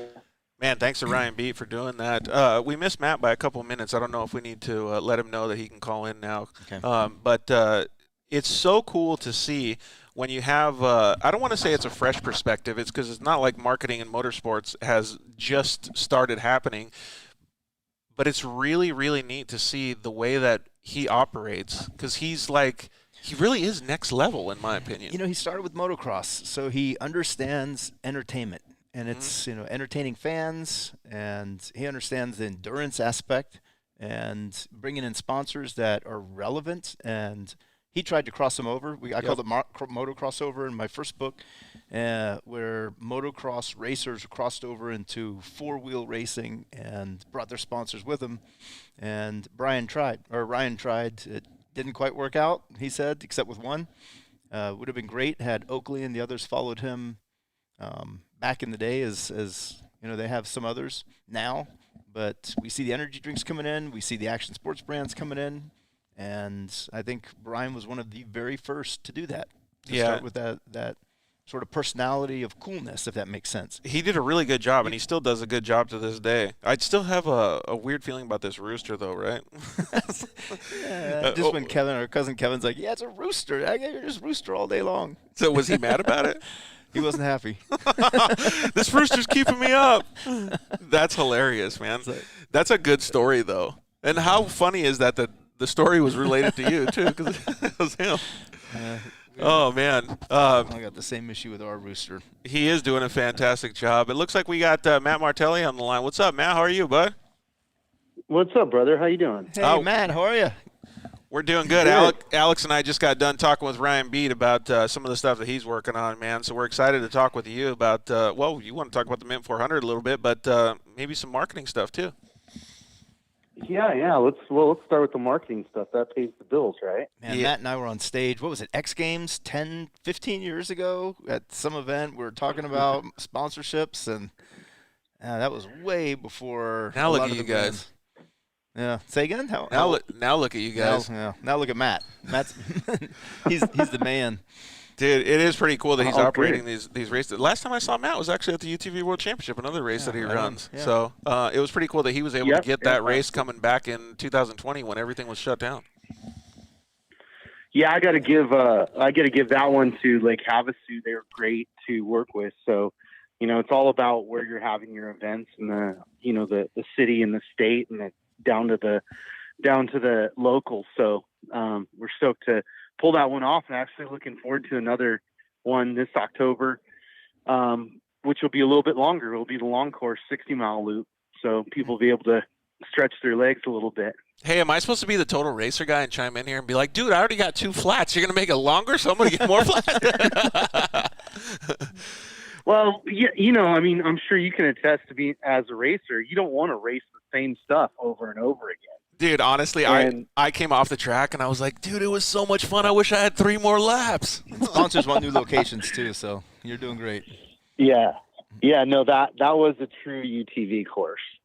It was pretty bitchin', man. It was really cool, and I had a good time out there. I had a lot of support from our fans and stuff like that. It was cool, but for you guys to be able to pull off that event and have so many people out there having such a great time, especially in a time when there wasn't racing, it was so badass. I think that was the last race I watched was your Mint 400, Matt. So first and last. Yeah. Yep, we squeezed underneath the wire before everything got shut down, and honestly, that's why we chose to move it. Was we've been watching all the restrictions and talking to the state and talking to the federal government, and they really couldn't tell us for sure. Like even right now, the city of Las Vegas is still not issuing permits for live events. So, some of these other smaller events that are in smaller cities are getting away with it because they're low profile, right? And nobody really sees them. Fortunately or unfortunately, the Mint isn't that. So we make a big splash in Las Vegas and a big splash in the world, and it just wasn't feasible to pull the event off in March and do it in the way that we always do it. And that was the other part, is we wanted to be full open. We didn't want to have any restrictions and have to tell everybody that they can't talk to each other. They all the BS, right? So we pushed it to December, and we think that that's going to actually make the event bigger. I think we're going to have more entries. We're going to have more spectating, definitely more sponsors, because, now the sponsors are starting to get comfortable again with spending their money on events. And, just move life forward again, the racing life forward again. Yeah, we can't wait to go out there, man. This is actually going to be, my fun fact, my first Mint 400 that I've ever been to. Yeah, nice. So I'm going to go out there and check it out. Hey, we had all the events around the Mint 400. The way Matt, just everything from the parties to contingencies. Yeah, so that's what challenges. I mean, it's not just a race. It's an event. And I'm going to go as a fan this time. I'm not going to go as a racer. I might sit in a car or something with somebody. But so that's one of the things that I'm actually looking the most forward to. I think it'll be cool. Hey, Matt, so we actually had a comment come in that was asking about Alex's book from Mike Garcia. So I'm going to hold it up in front of the camera. Mike, this is called Motorsports Marketing and Sponsorships by Alex Striler. You can pick it up, I think, on Amazon, right? It's on Amazon, and Matt is even in the book. Yeah, there you go. That's a major contributor to the book. So, yeah, if you guys do want to check it out, that's I wouldn't call it a Bible, but it was my Bible for about 6 months or a year when I was trying to establish my sponsorships and stuff like that. Matt, you don't necessarily do it for racing yourself. You do it more for the business and marketing and sponsorship, but you've also helped out quite a few racers, just like Alex has too, haven't you? Yeah, no, we've done a lot on both sides of sponsorship. I mean, we've actually done some of the biggest sponsorship deals in, terms of athletes go as well. So, we know both sides, and, it's one of those things that, like, we love helping people because, we want people to become good ambassadors for themselves, for the sport, for whatever style of racing that they're doing. It then benefits everybody. And, at the end of the day, I mean, we love this and we grew up in this culture, but we're here to do business, And you created the first Gymkhana videos. So, and I don't know if it was your last week episode, George, or 2 weeks ago, but you talked a lot about Ken Block. Matt put that one together. He created that Gymkhana. And it was cool. That launched that launched Ken in the racing community. Everybody knew him as the president and the owner of DC Shoes. Nobody really knew at the time that he liked to get in the car and drive fast. But when Gymkhana came out, boom, that branded Ken Block as a racer. Yeah, it was cool. And cool. It also branded Matt as a content provider, too, because he did the XP1K and all those awesome videos with R.J. Anderson after that as well. And some pretty damn good wine tours in Guadalupe Valley. What were those? Yeah, and then with UTVs, You want to jump on a UTV, drive around Mexico, go to wine race? That's what, he does that for fun. Really? That sounds fun. That does sound fun. It's really badass. Well, I navigate the world by good drink, good friends, and food. So. Dude, Amen, right? Sounds like I need to hang out with Matt a little bit more, right? Yeah. But maybe you're not. One thing's for sure, you won't lose weight. Hey, so let's talk about a little bit more of the marketing stuff. I gave away some of the things that I went through when I was developing my short course program. But one of the things that I wanted to talk lightly about was I had a 5-year goal to be able to race short course, and I thought, okay, well, what is this 5-year goal do I need to accomplish to be able to afford an off-road car, a Razor or something like that?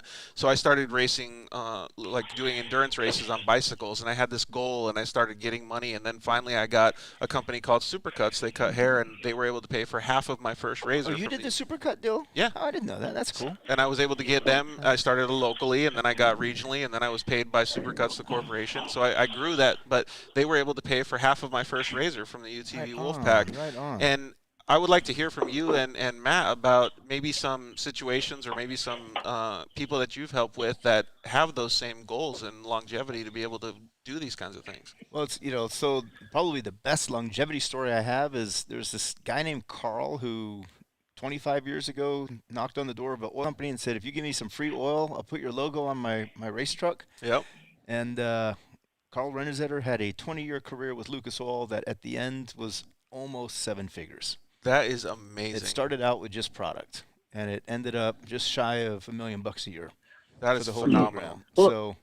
Well, I think to your point, I think the hard thing is like a lot of racers put themselves in a position where they needed a lot of money quickly. And just like any other business relationship, it doesn't really work that way. You have to build relationships. And I think it's even more difficult now, especially because of the challenges that we're dealing with COVID, that, you have to have the type of relationship where these people trust you, know, and especially once you surpass a certain dollar amount, right?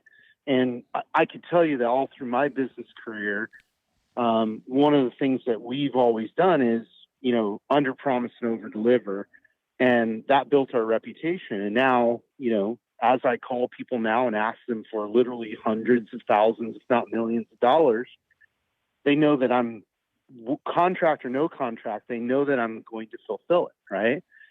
And that's a tricky relationship to build quickly. You have to do it over time, over years of delivering. And like you said, with your relationship that, you started out with a regional guy and built into a national and so on and so forth. It's definitely doable. And one thing I'll say as a word or line of encouragement is that the value of off-road racing has really yet to be unlocked. Right. Like people really don't understand it. And it's a little bit tough because it's not as cookie cutter as NASCAR and it's not as easy to unlock that value. But if you put the work in, and you set yourself up for realistic expectations, you can build sponsorship in off-road that not only will cover your costs, but allow you to make a living doing it. Now, so humorous for 1 second. How many sponsors does Mint 400 have? You're going to love this. Humorous. How many sponsors does Mint 400 have? Tell George. I think we're at 38. Wow. I think we're at 38. So any race team that has 38 sponsors, that's insane. After we started getting, people asking to sponsor the little UTV that we raced, and after 10, I had to quit because it was too much. Right. God, that's nice, right? Well, that's nice, but does Matt ever sleep?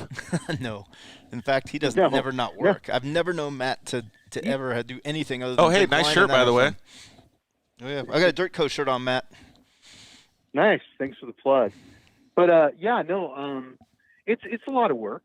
But the thing is that you find out very quickly, what are the right relationships and what are the bad relationships. And most of the sponsor relationships that we put together have been good ones, but there have some that just either fizzled out or they just weren't worth it for us.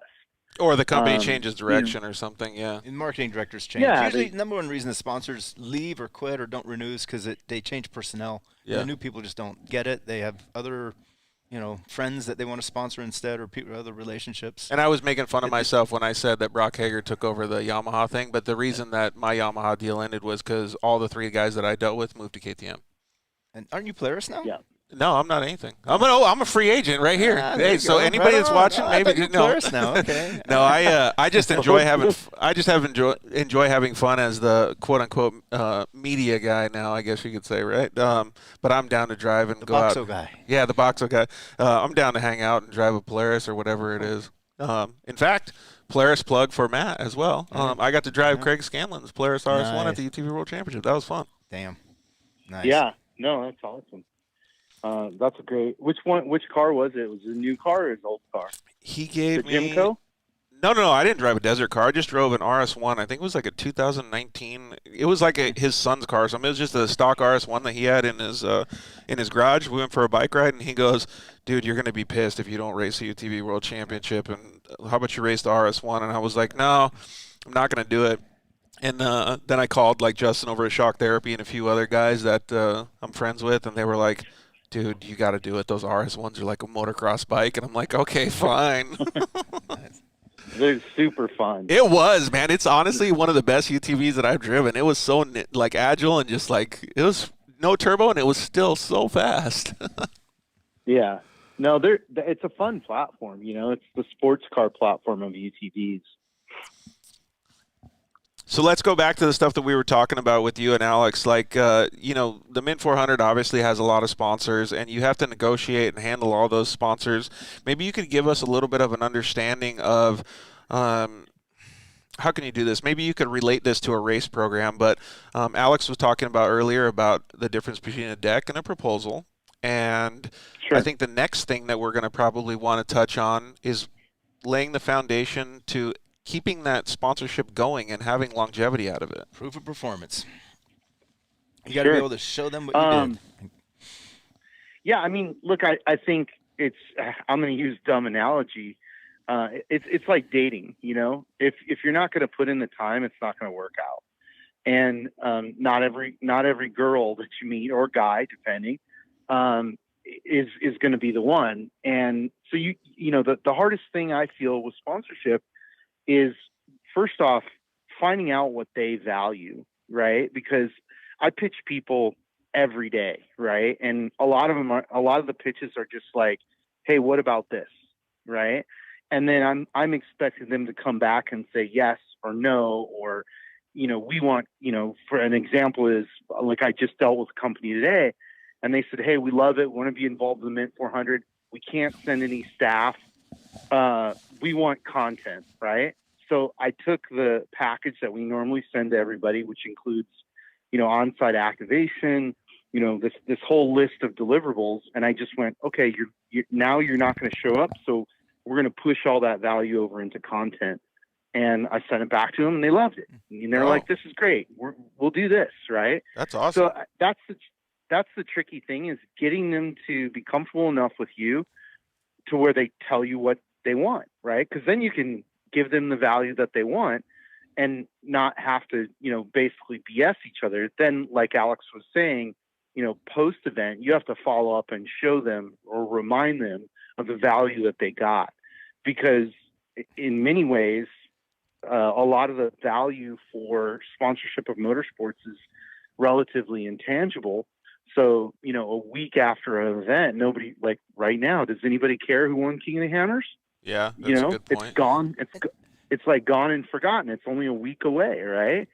Or, week past. So that's the tricky part to motorsports, is that you've got to stay active. And then, that's when content comes in, and you could fill those voids in between your race performances. And I think it's also important to give the person at the brand or the company that you're dealing with something physical that they can share with others in the company. Unless you're talking to everybody in the company yourself, which is obviously not happening. You need to give the sponsorship director or the marketing director collateral and information that they can show the CFO to show that there was value. And then the CFO becomes the marketing director's sort of right-hand man when they're pitching the CEO for a renewal. Yep. Because the marketing guy is going to go to the CEO, hey, let's renew this. CEO's going to say, why? Well, if the CFO is standing next to the CMO, Chief Marketing Officer, it's much easier to get that renewal. Yeah, and an example that I have is when I was talking with Ryan over at KMC Wheels. We went and had lunch, and he goes, yeah, you know what? I love the stuff that you're doing, George. It's awesome. I've been on the show. I think it's really cool. We already have a relationship. I'm in. But I got to convince my boss now. Exactly. Well, so the classic example is, do you remember the Tonka sponsorship? Yeah, Mayan Spaccarelli. It wasn't mine. It was the Pro Somebody 2. else? Let me think. I thought it was Mayan, no? No, mine had that, but the one that didn't renew was I can't remember the name now. Anyway, he couldn't show the sponsorship to the new owners because a guy named Arnie Rubin owned the Tonka franchise, I'll call it, and he sold it to some Chinese company, and Mr. King was the one who owned it. And when Mr. King bought the Tonka franchise, there was nothing that he had from the racers to show that they had added value, and they literally lost the sponsorship. Wow. And it was a $100,000 sponsorship. That's crazy. Yeah, so there wasn't anything deliverable. I actually don't want to say the name as well. Yeah, I'm stalling, so I don't want to say the name. I realize I probably shouldn't have said that. It's inconsequential because the deliverables weren't there anymore. Right. So it was like a ghost. There was no way to show that there was and it was enormous, massive value. How do you deal with that, Matt? So what do you do for your, like Alex said, proof of performance?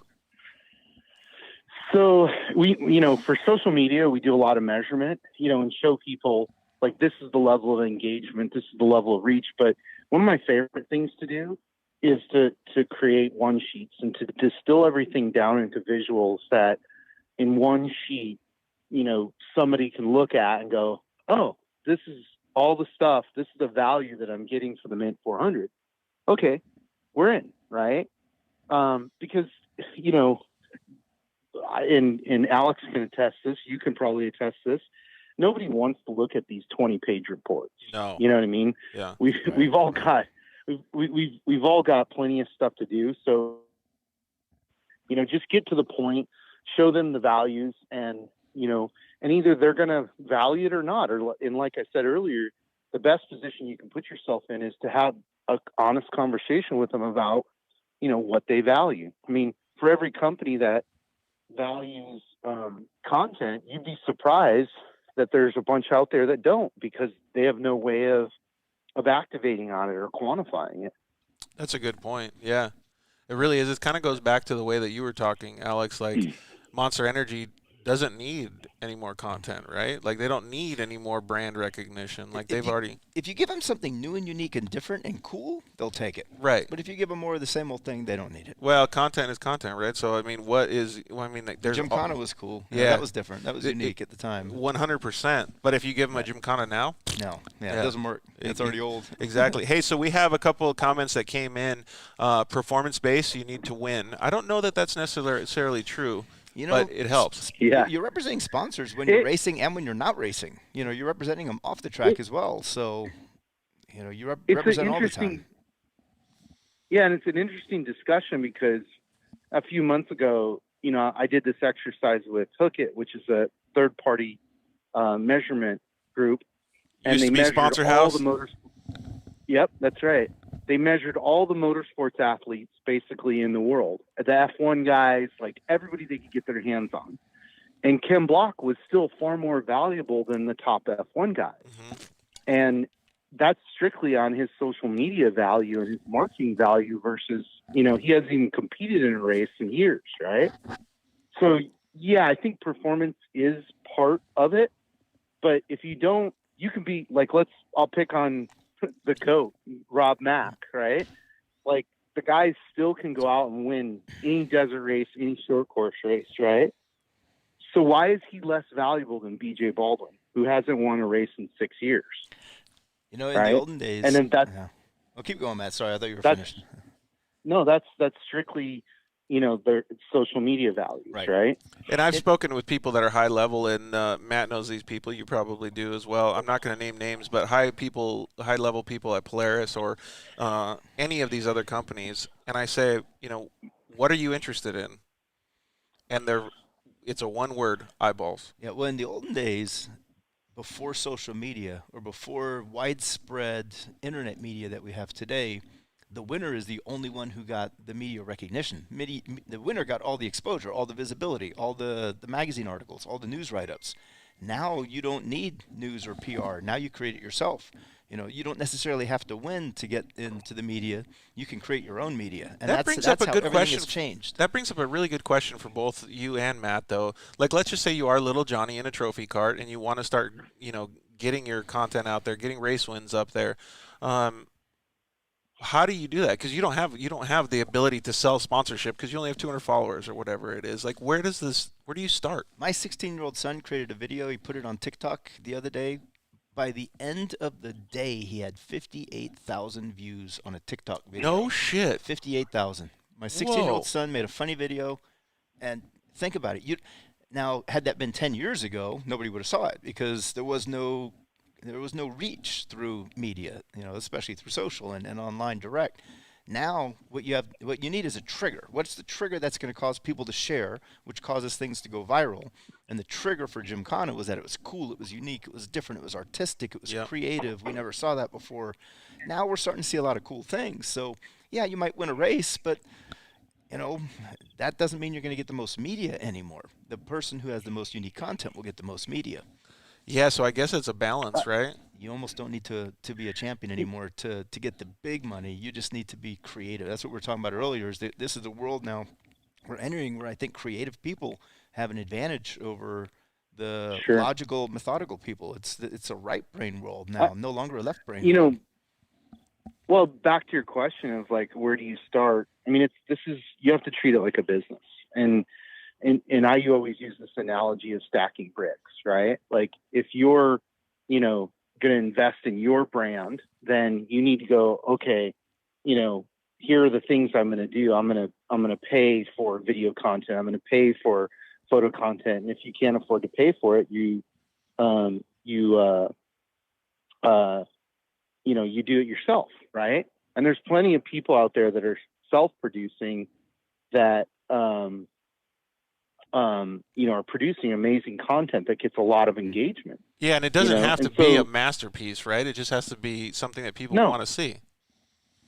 No, not at all. In fact, like, I was at a summit, I think it was 2 years ago, and the head of Nike was there, and he was sharing, some of their social media victories. And one of them, their best social media victories for that year, was a female skateboarder named Letitia Buffoni, who just made a post about, her putting on high heels for the first time because she's never worn them, but she'd rather be, in her Nikes, right?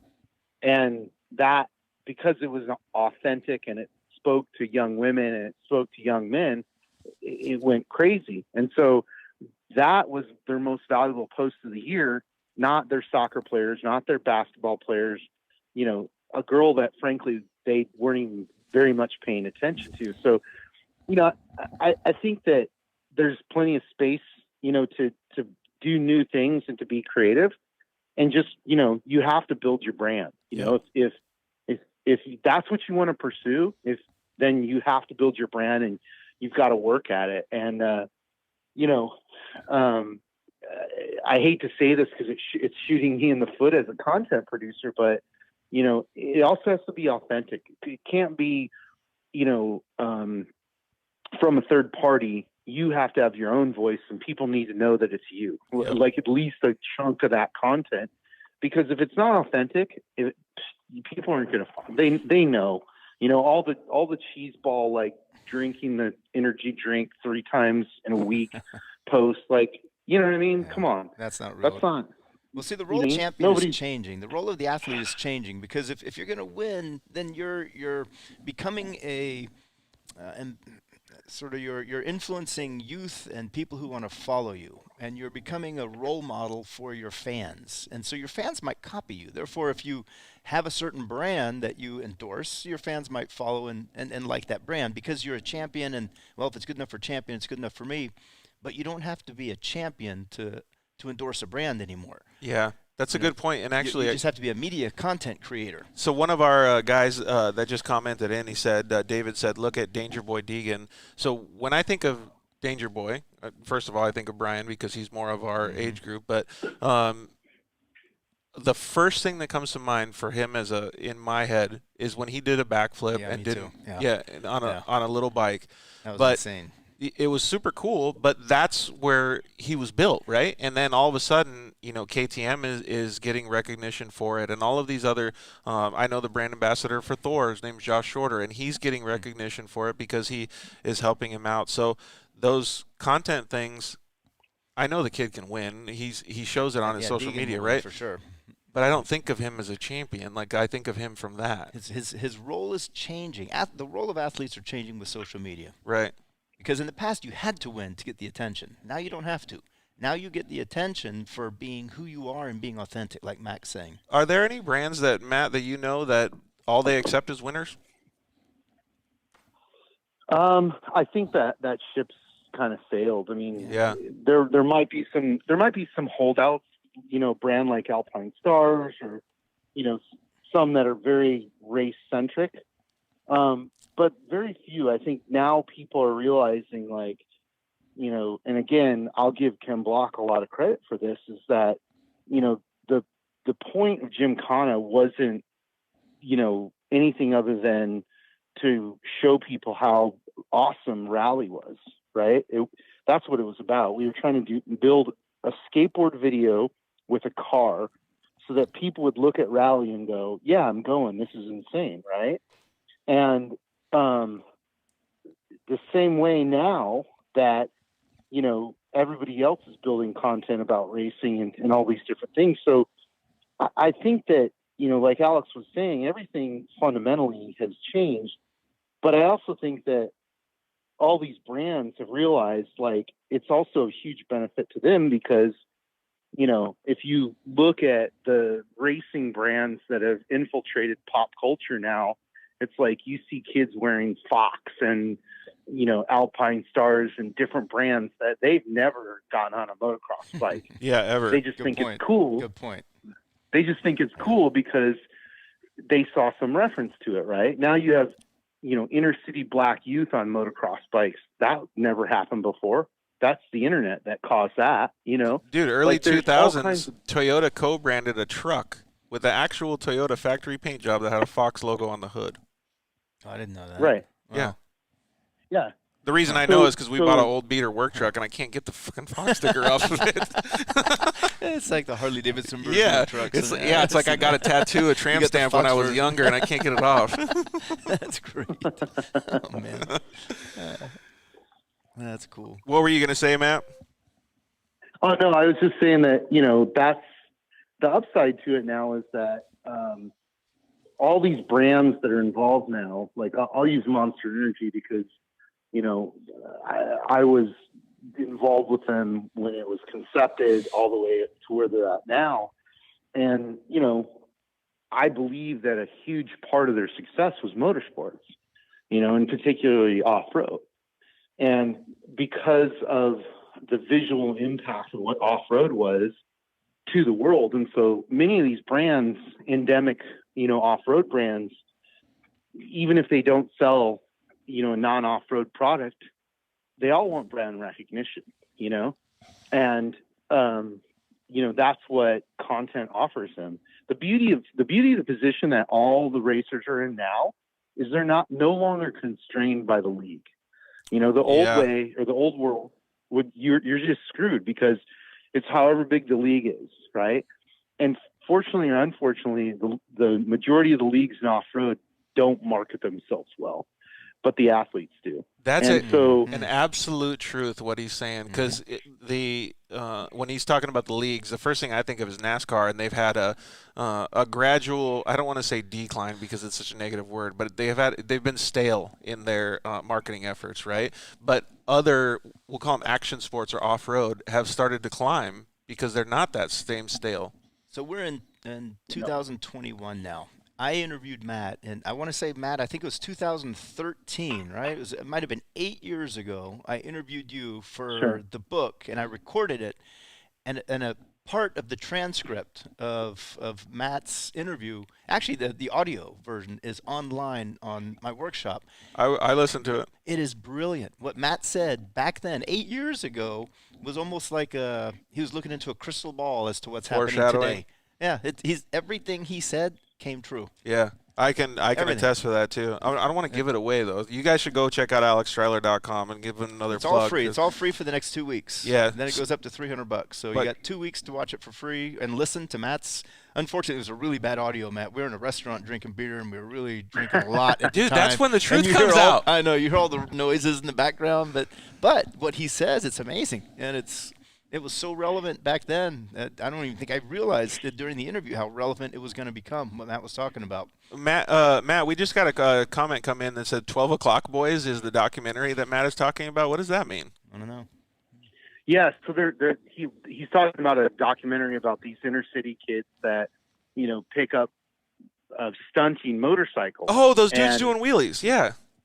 Yeah, and so, that's one of those tipping points that I see that is wonderful, because it's like, okay, how does, a black kid in the inner city in New York end up becoming basically a freestyle motocross kid? I mean, he's just not doing all the jump stunts, but that's where that was influenced by, right? And that's all, social media and internet where those guys picked up on that stuff. That's right? Isn't that how Meek Mill actually built his rap career? Yeah, he started with that crew. So, I mean, again, it shows you the power of culture and motorsports culture in particular. I mean, I can go on about this, but to me, it's a very tangible timeline. It's like, 1930s, 1940s started hot rodding here in Southern California. From hot rodding came off-roading, right? From off-roading is where we're at now, and everybody thinks that this just happened overnight. No, this has been happening, and Southern California has always been the nucleus setting trends.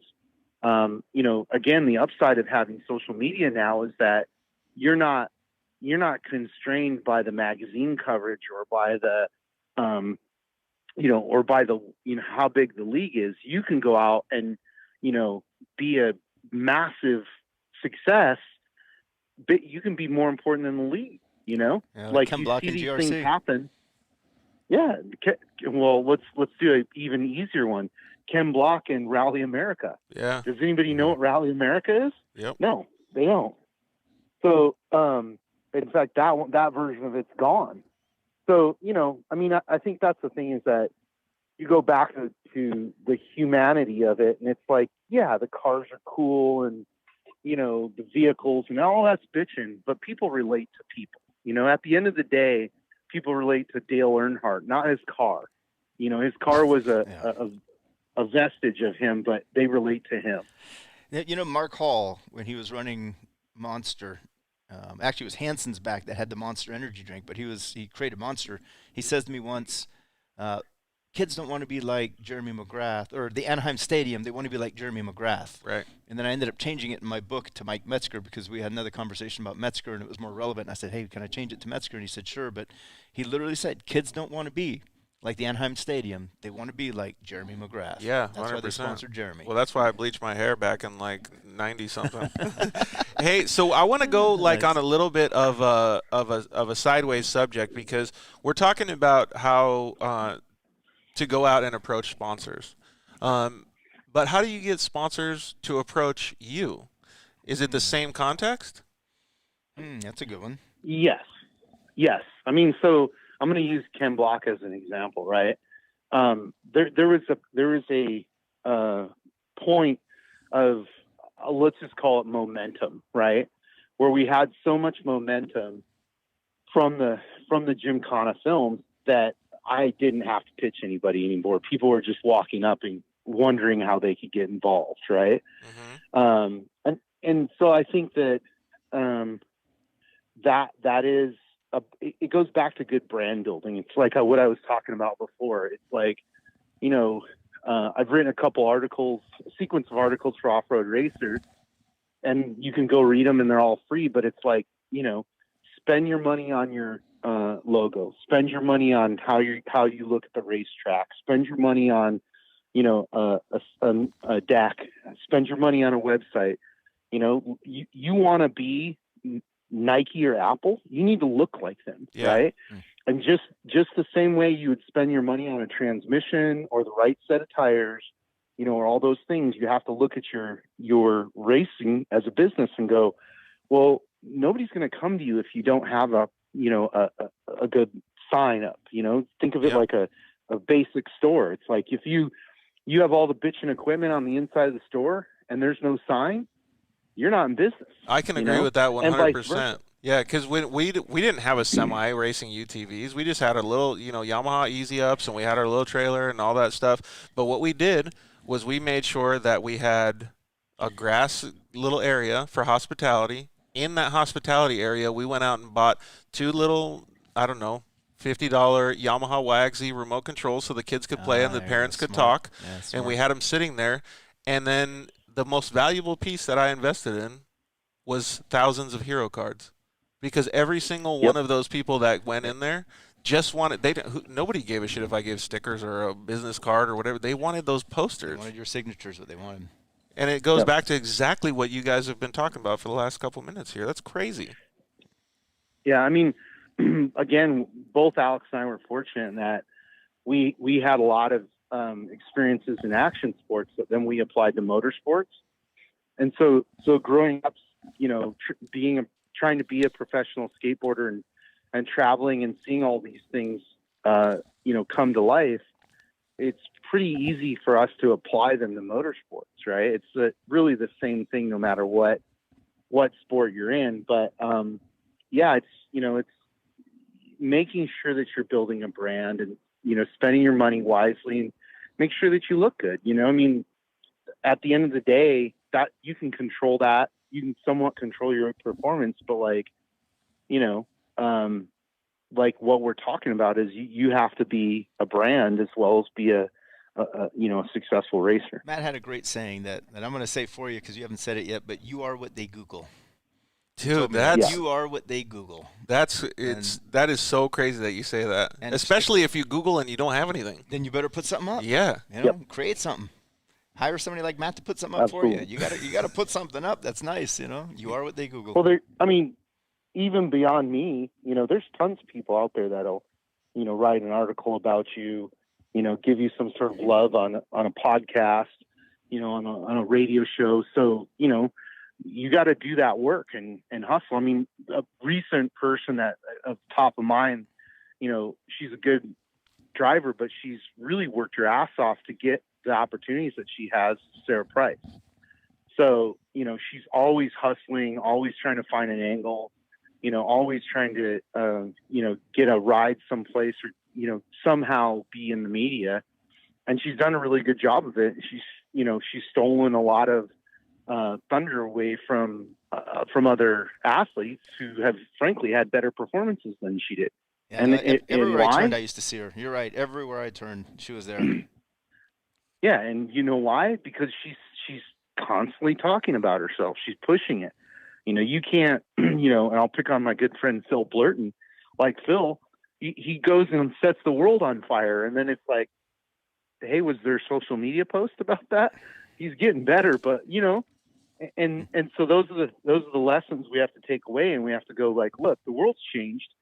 The old mechanism of marketing and exposure has really died, and ultimately I believe that that's a good thing for the individual athletes, because now the money that they spend can directly affect their brand and their future. If you think about it, we're inundated with logos and content and, brands that are seeking exposure because, That's our how I lives feel. today are just inundated Every with time stuff, I walk so. into Circle K, I think to myself, there is no, it's so saturated. There's nothing that stands out. Right.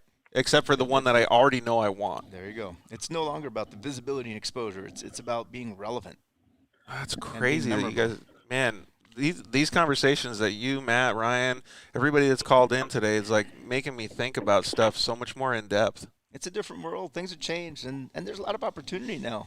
It's we're in a physical world. You sell physical goods. A physical economy. You sell physical merchandise. Well, we're in a digital world. Yeah. So you sell digital merchandise, digital goods. You are the merchandise. You are your content, and there's no reason not to create it. All you need is a thumb to hit record. Stop, upload. I think that's all it you probably need. doesn't help, or it probably doesn't do too bad for you if you go out and win the Mint 400, though. That helps a lot. Well, now you have credibility. Yeah. Street cred is one thing. I'll tell you. Visibility and street cred are two different things, but yeah, they go hand in hand. Yeah, but I'll tell you what. One of the reasons that it is so important, and it does have so much value, is because we have a marketing budget set aside for the winner, right? So when you win the race, we don't go, "Hey, cool, high five, here's your check, have a nice day."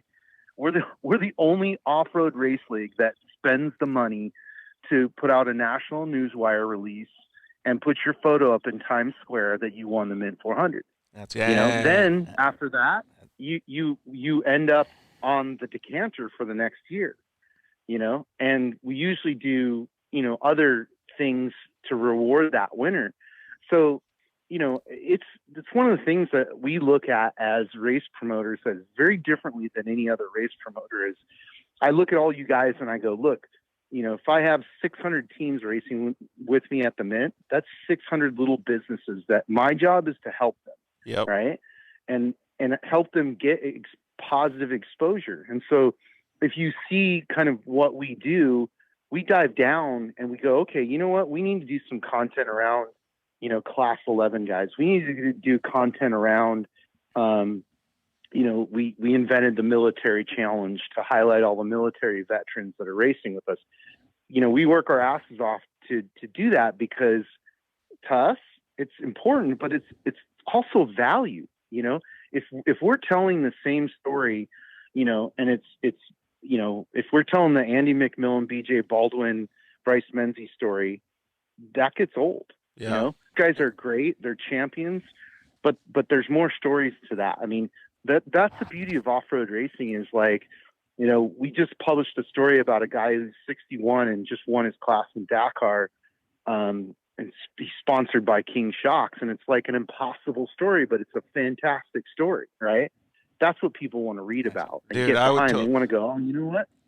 That's rad. I would totally be all over that content. He's so right. Because, and no offense to Bryce Menzies, because he's an all-around badass, but I would watch maybe 30 seconds of the video and then I skip. But I would watch the whole thing of what Matt's talking about. And Matt said another thing that you kind of glanced over it, but it's super important is you spend money on the winner, and every race team needs to take a percentage of what they raise from sponsorships and use that money to market their sponsors. So racing at UTV, we didn't make any money. We got very, very little to support our race program. Okay.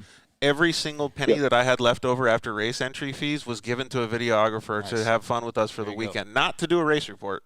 Just to follow us around for the weekend, and then we would produce content. The sponsors. That's what you're supposed to do. I had zero money. Sometimes we had to pay for gas out of my own pocket on the way home, but it was fully worth it. Sure. When the money starts rolling in, if you get $100,000 from a sponsor, you spend $25 to market that Absolutely. sponsor. Spend $75 on your program, whatever, but $25 to buy media, to promote, to do whatever you need to. Even if it's $100, you spend $25 of it on something. Spend something. Yep, I agree.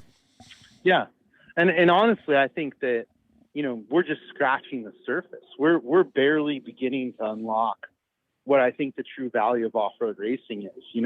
I always use the analogy of look, we're like the UFC 20 years ago, but we've got, thousands of racers, literally thousands upon thousands of racers race off-road, and they're all like little businesses / brand ambassadors for the culture and the sport.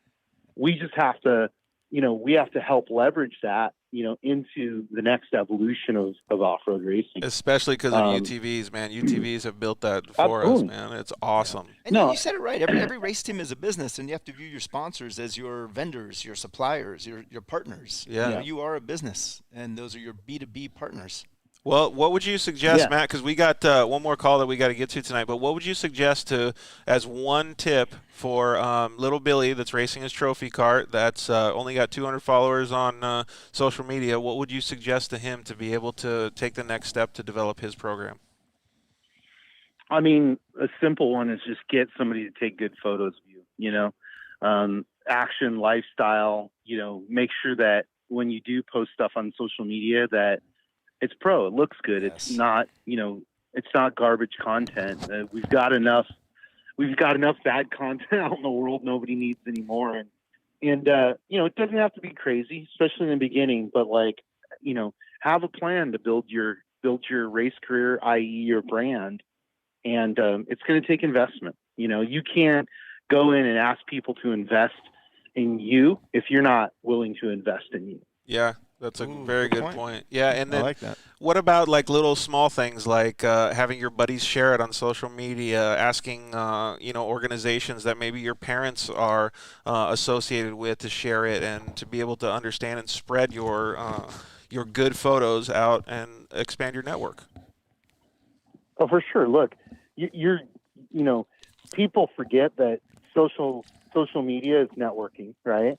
And whether that's in the digital world or the physical world, you got to hustle and, you got to make alliances with whoever you can, and build. I mean, it's brand building 101. I remember doing it as a up and coming skateboarder. Like part of my job was to go hand out stickers, at every skate spot I went to, and when I was a kid, I was like, oh man, this sucks. It's embarrassing. I'm just walking around handing dudes stickers. But fortunately, I had a guy showing me the ropes who was a legend of the skateboard industry, Steve Rocco, and he knew exactly what he was doing. He's like, "Hey, this is guerrilla marketing. That kid that you just handed a sticker to, he's going to buy one of our products." Dude, I've already been through the racing thing, and I still hand out Dirt Life stickers at races and events. I'm still that guy. Yeah, that's really good advice, man. I really appreciate you coming on the show and being able to share all that stuff. Yeah, there you go. In my pocket. I handed them some to Alex. No, hey, they're going to be on all my videos. Anytime I did what you're doing, and I appreciate it. I think that the more that we share knowledge, the better off we're all going to be. Yeah, well, you guys are building the platform for us to be able to interview and do all this stuff. So when the Mint 400 comes a little bit more closer, I'm going to ask you guys probably if we can do some sort of interviews and stuff out there when we do a live show or something. So I really appreciate all the stuff that you're doing, man. And Matt, keep a lookout for potential studio options. George is looking for a place to do his next podcast and next video. Yeah, be pretty cool. If there's anything you're aware of, keep an eye open. Thanks a lot, bud. We really appreciate it. And I know you need to get some rest, but keep kicking ass, dude. Keep doing all the work for all these racers, He doesn't rest. Matt doesn't sleep. We love it that Matt works so hard because we get to go to the races and race. So. Exactly, right? Cool. And then he throws great parties. It's all good, man. I'll get bored if I hold still. Hey, before you go, though, one day, Billy Slade chimed in and said, one day I want to sit down and eat a meal with Matt and has prepared by his awesome chef. If you don't follow him and like fresh seafood, you're missing out. Yeah, he's talking about Drew Deckman. Does the guy just kill it or what? Oh yeah, he's a good friend, Michelin star chef. He does all the food for the Mint, and he has one of them. It's literally my favorite restaurant in the world. It's down in just north of Ensenada in Guadalupe Valley, called Deckman's. So go check it out for sure. That's part of his wine tour he took me on. Yeah, dude, that's awesome, man. Well, hey, like I said, man, thank you so much. We really appreciate it. We're in Southern California, so one of these days when I know you got to eat, even though you don't rest, we'll go get tacos or something, bud. Let's do it. Cool. Thanks, Matt. We really appreciate all your knowledge. Right. Hey, man. Good to talk with you, Matt. See you, bud. All right, thanks, Ray. It's so good to be able to get all of this information. Like, I feel like I already had like a decent understanding of what sponsorship was, but now I feel like I don't know anything. He's so smart. God, he is. Yeah, every time he talks, people learn. That is super cool, They man. view him as just the series director of the Mint 400, and he's, the workaholic. And no, there's way more than that. He can go really deep when it comes to not only sponsorship but racing. And he talked about it before about having the understanding of skateboarding and things like that in the past, but now he's living the off-road life. I mean, like, he's taking all the stuff that he's learned, similar to what you did at Osiris and all these things, and he's putting it all into the off-road culture. It's so awesome. Man, okay, so we just had Matt on the line, but now we got Billy Slade on the line. Billy has actually got a little bit different story in the way that he markets and promotes. Billy does a really good job with content. He does some awesome car builds, and he's also already starting to garner some sponsorship and How's it stuff. going, Billy? How's it going, Alex? It's good to meet you. Yes, likewise. Dude, you got a lot of stuff going on, man. Like, you're always busy. We just talked to Matt Martelli, and, he barely sleeps because he's developing all these races and events and all this stuff. But you're very similar to him, man. You got a big hustle, and you've built some cool vehicles, and now you're doing stuff with companies like Rugged Radios, HCR Racing, and you're able to help build some cars with them and promote their products as well. Yes, yeah, and I just want to say I'm honored that I'm on the same show with Matt. I follow Matt and go to the Mint 400. I haven't been to the UTV World Championships, but 2021 is my year for that. So sweet, we'll see you there at both of them. Awesome. They're fun. They're fun events. Yeah, so I totally take a different perspective on this. I mean, I guess at the end of the day, it's you're after the same thing, but I would say it's a lot harder to be an enthusiast in this industry and get brand ambassadorships just because you don't have a racing career, things like that, to actually show what you bring to the table. So I think the biggest thing is lifestyle. Like, if you're going to be an enthusiast and you're not a racer, then if you're living the lifestyle that matches a brand, somehow, some way you need to get their attention, or buying their product and promoting their product long enough, they will, there's people all over social media that are just looking for people to represent brands. And there's a big difference between living the lifestyle and doing what marketers call, quote unquote, lifestyle marketing. I'll give you an example. As I spoke with one of the executive marketing directors of Anheuser-Busch before it became InBev, and this is maybe 10, 12 years ago, and I was trying to get her involved with off-road racing. Literally, it was the Core days when I was selling sponsorships for Core. Tried to get her involved. What better venue can you think of for selling beer than a hot desert race? Yeah. We were racing in Prim, and she says, no, we're going to do lifestyle marketing. So she sponsored volleyball, beach volleyball. Is volleyball a lifestyle?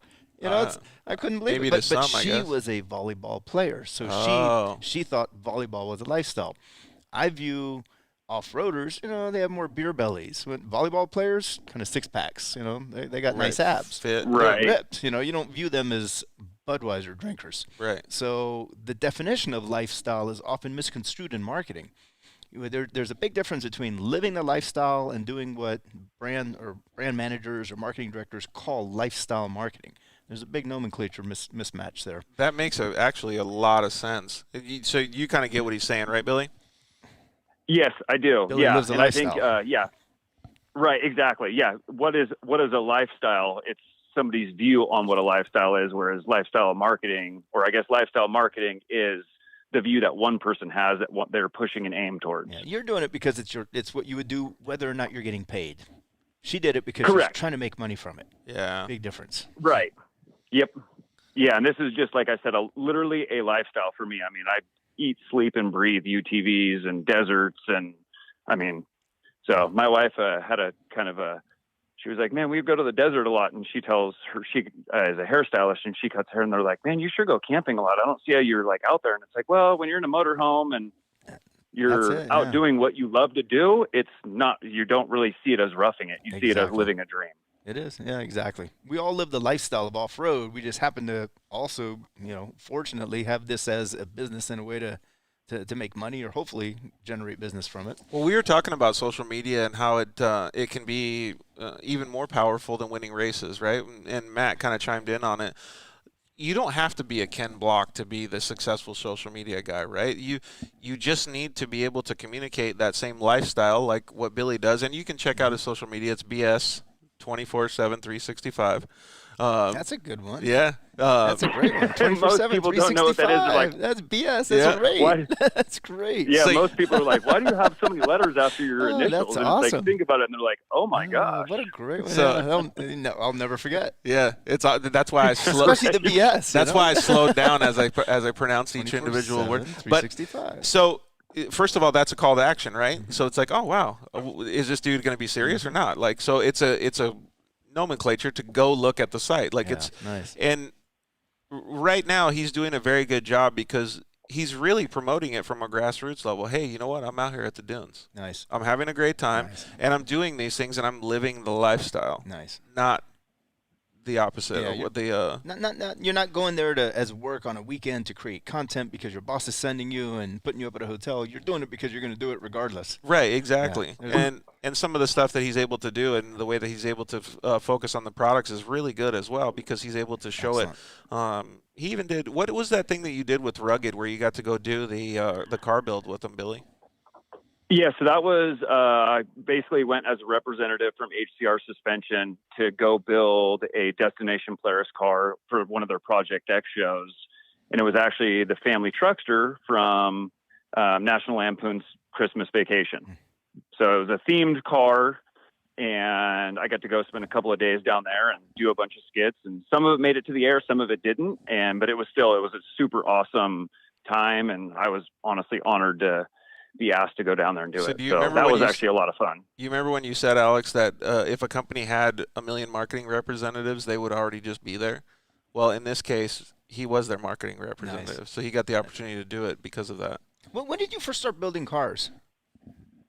Well, I mean, I've always been into, when I was younger, I was into imports, and then it became street bikes, and then I lost a lot of friends. So I said, I got to not do that anymore.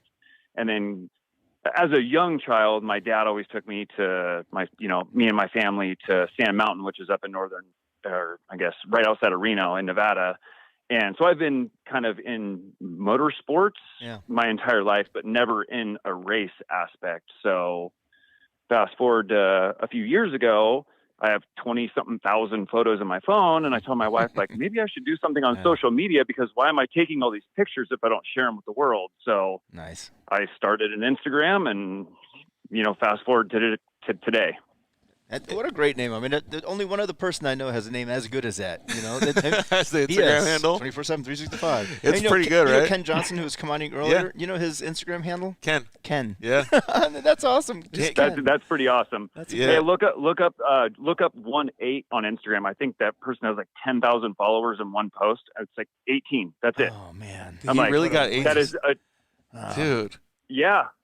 I mean, so when a new social media platform comes through, I'm just going to go gobble up like 100 names. Yeah, 7. And just sit on them. Remember the Seinfeld episode where George wanted to name his son 7, but someone else did it already? Exactly. That is funny. Yeah. Dude, I've direct messaged the guy that has the Instagram handle Dirt Life so many times, and he has like 5 posts or I don't know, something stupid on there. And I'm like, God, this freaking guy, he's holding out. I need to talk with Ken and see if I can figure out how he did it. Yeah, Ken's good at that. Hey, so Matt just Littman commented in and said, what up, Billy? I missed you at the Hammers. I stopped by HCR. Well, it sounds like you're doing a good job marketing for them with the family wagon, but miss you. Kyle says, sup. Oh, dang. I missed him. Yeah, so it sounds like you're doing a good job for HCR if you're attending some events and stuff like that. So can you maybe talk us through or walk us through a little bit about connecting with a relationship like that and now being able to be should we call it a brand ambassador now? Absolutely. Yeah. And actually HCR, I mean, realistically, I think the part where most people, if you're going to be somebody that's going to be a enthusiast and you want something, a partnership with a company, is being at events, posting about your product in a positive manner. I mean, I know there's a lot of negativity out there, and if you look at my page, I will never, go down the road of negativity or anything like that. I'll just skip right past it and move on because the world's full of it. So I think going to events, introducing yourself, talking to the companies about what you have, and maybe even in a positive manner, if you find things that can be bettered with their product, let them know. Because I mean, really, a lot of manufacturers, they know it from a manufacturer standpoint and an engineering standpoint. And if nobody's giving them positive criticism on how to make their brand better or their product better in the way you use it, it never gets better. That's a good point, because like Pepsi or Coke, right, they're not going to listen to you. But in the off-road world, it's a very small community, and all of these companies have, let's just call it a handful of employees. Some of them are a lot bigger, but for a general consensus, a small amount of employees, they can always use extra information. Always. Yes. Yeah. And the biggest thing too is that, you see a lot of people are like, oh, this car broke 5 belts. I mean, I've gone out of my way on several posts on social media, people saying bad things about a company, a part, even if it's a part I don't run, and I'll DM them and say, hey, have you looked at this? I've seen this problem before. I think this is what it is. And they'll respond to me and like, oh my gosh, you've given me more information just now than anybody else has. And it's coming from a place where I want to promote the UTV industry, even if it doesn't put money in my pocket, because it's not about money. It's about building a lifestyle. It's about building, the UTV community up as a whole. Yeah, and I think you didn't start like going into this seeking sponsors. You just went into this thinking, friends and enthusiasm and stuff, right? Exactly. Yeah, and my first RZR was in 2009, so I've been, I guess OG? technically in the. Yes, I had one of the first RZRs, and like I said, it wasn't until social media that I realized, the power that it holds, if you want to call it that. But when you see the Super Bowl and all the big companies pulling out of it to use their marketing money towards social media, that is a very powerful statement. And you're like, just kind of like, whoa. That goes along the lines of what you were talking about. Put it all back. Put a little bit back, yeah. At least a quarter. Yeah. 25%, I mean, at a minimum. But I've heard, if you want it to grow, it's like watering a plant. Yeah, exactly. Right. And it's clearly based on your budget, right? But I've heard numerous people say, like the Deegans, they put 40% back into it. And it doesn't matter the number. It matters what you're outputting, right? Yes. Yeah. So it matters that you show your sponsor that you're working for the sponsor, because you're just an extension of their marketing. And how would you, if you had that budget, how would you allocate it as a marketer? Let's pretend you don't race. If you were just a marketing director for the company, what would you be doing? Well, do that. Use the money to do that. That's such a good way to look at it, too. And we're talking about little Johnny that has 200 followers on his social media, right? And that's an example we've been given all night. If he's going out to look for a sponsor, is it better for him to ask one of these two questions? Can you pay for me to get to the races? Or can you give me money so I can market myself better back to you on social media? Yeah. What can I do? Well, it's always the latter. Yeah, exactly. Yeah. What can I do to use your budget to help promote your brand? Yeah. Okay. Well, that's a huge thing. Is the latter. I think that's a huge thing for our audience, because a lot of them are young or up and comers, or even, let's just say, barely getting into any type of off-road racing.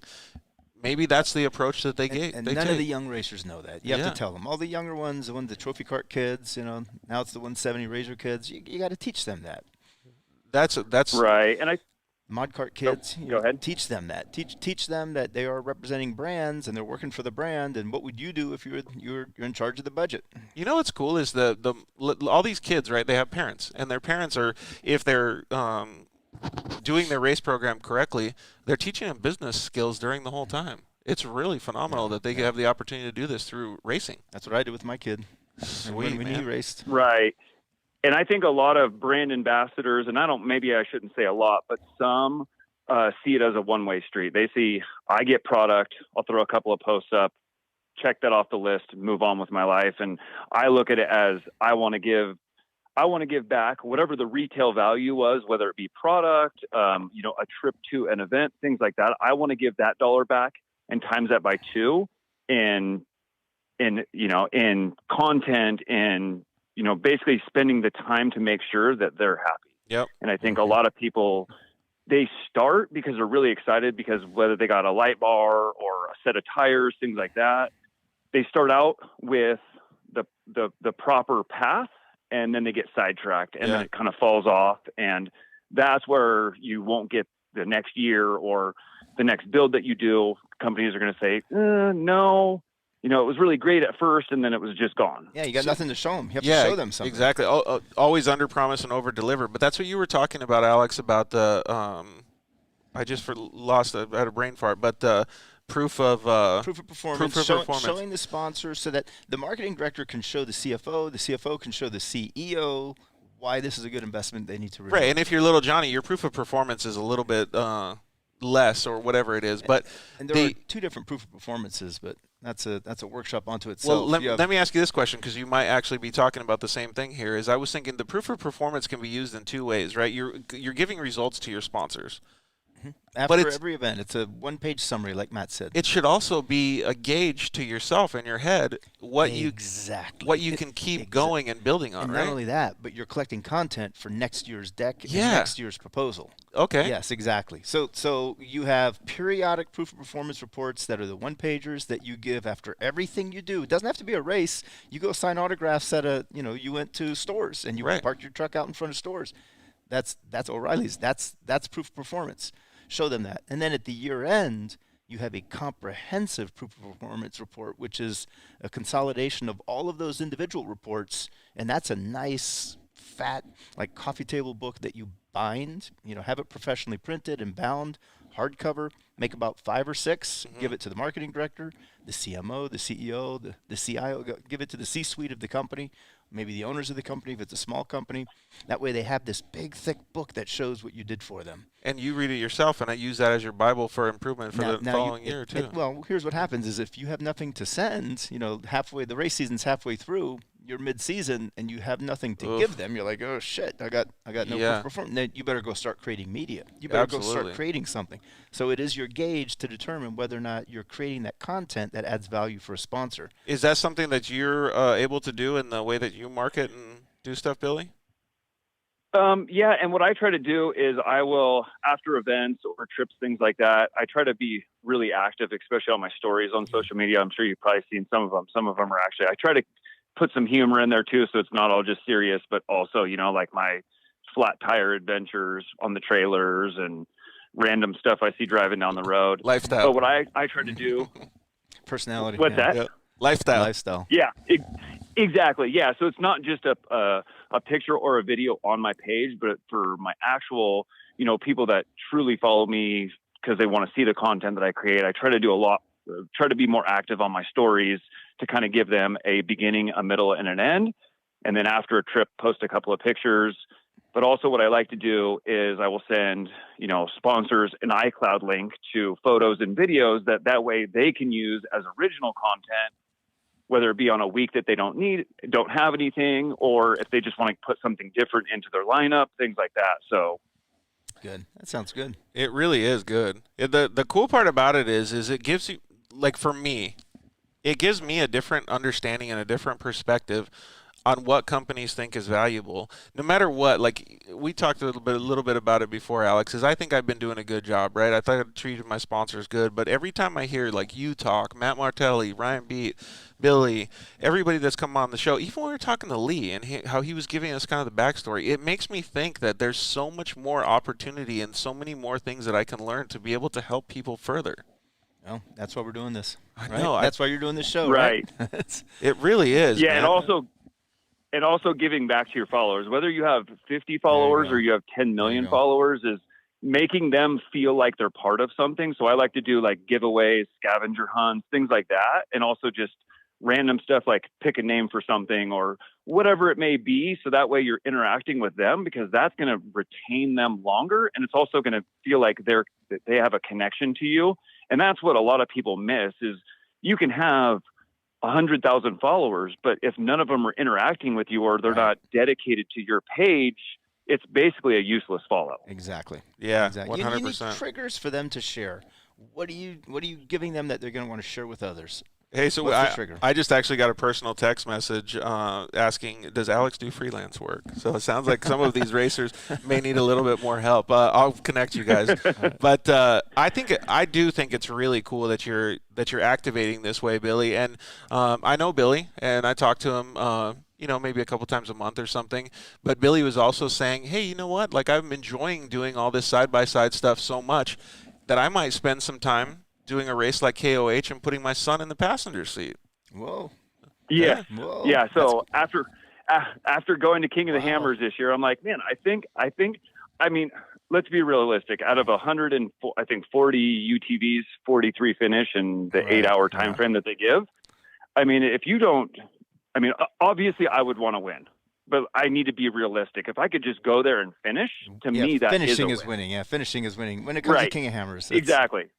And, you know, giving myself something I can do. My son's 22 years old, so doing something with him that we could both enjoy and kind of team build, I think would be a super awesome thing. Yeah. So I'm going to kind of go down that road early this year and see if I can put something together. And if I can, then that's going to be awesome. And, you know, and we'll just kind of see where it goes. Well, I think Alex will agree with me on this statement, but you've already developed so many relationships in the side-by-side industry. I think you'll have a lot of people that want to catch on to this story and help you out. Yes. Yeah. Yep. And actually, I really haven't talked to anybody about it other than to George the other day on the phone. So sorry for blowing you out, dude. No. That's totally okay. I mean, there's no better time than now, right? Yeah. Exactly. And I think to get a car ready for King of the Hammers, you probably got to start pretty quick. Yeah. Have you seen me build a car in Have you seen me build a car in 30 days? I could do it in a week. A King of the Hammers car, though?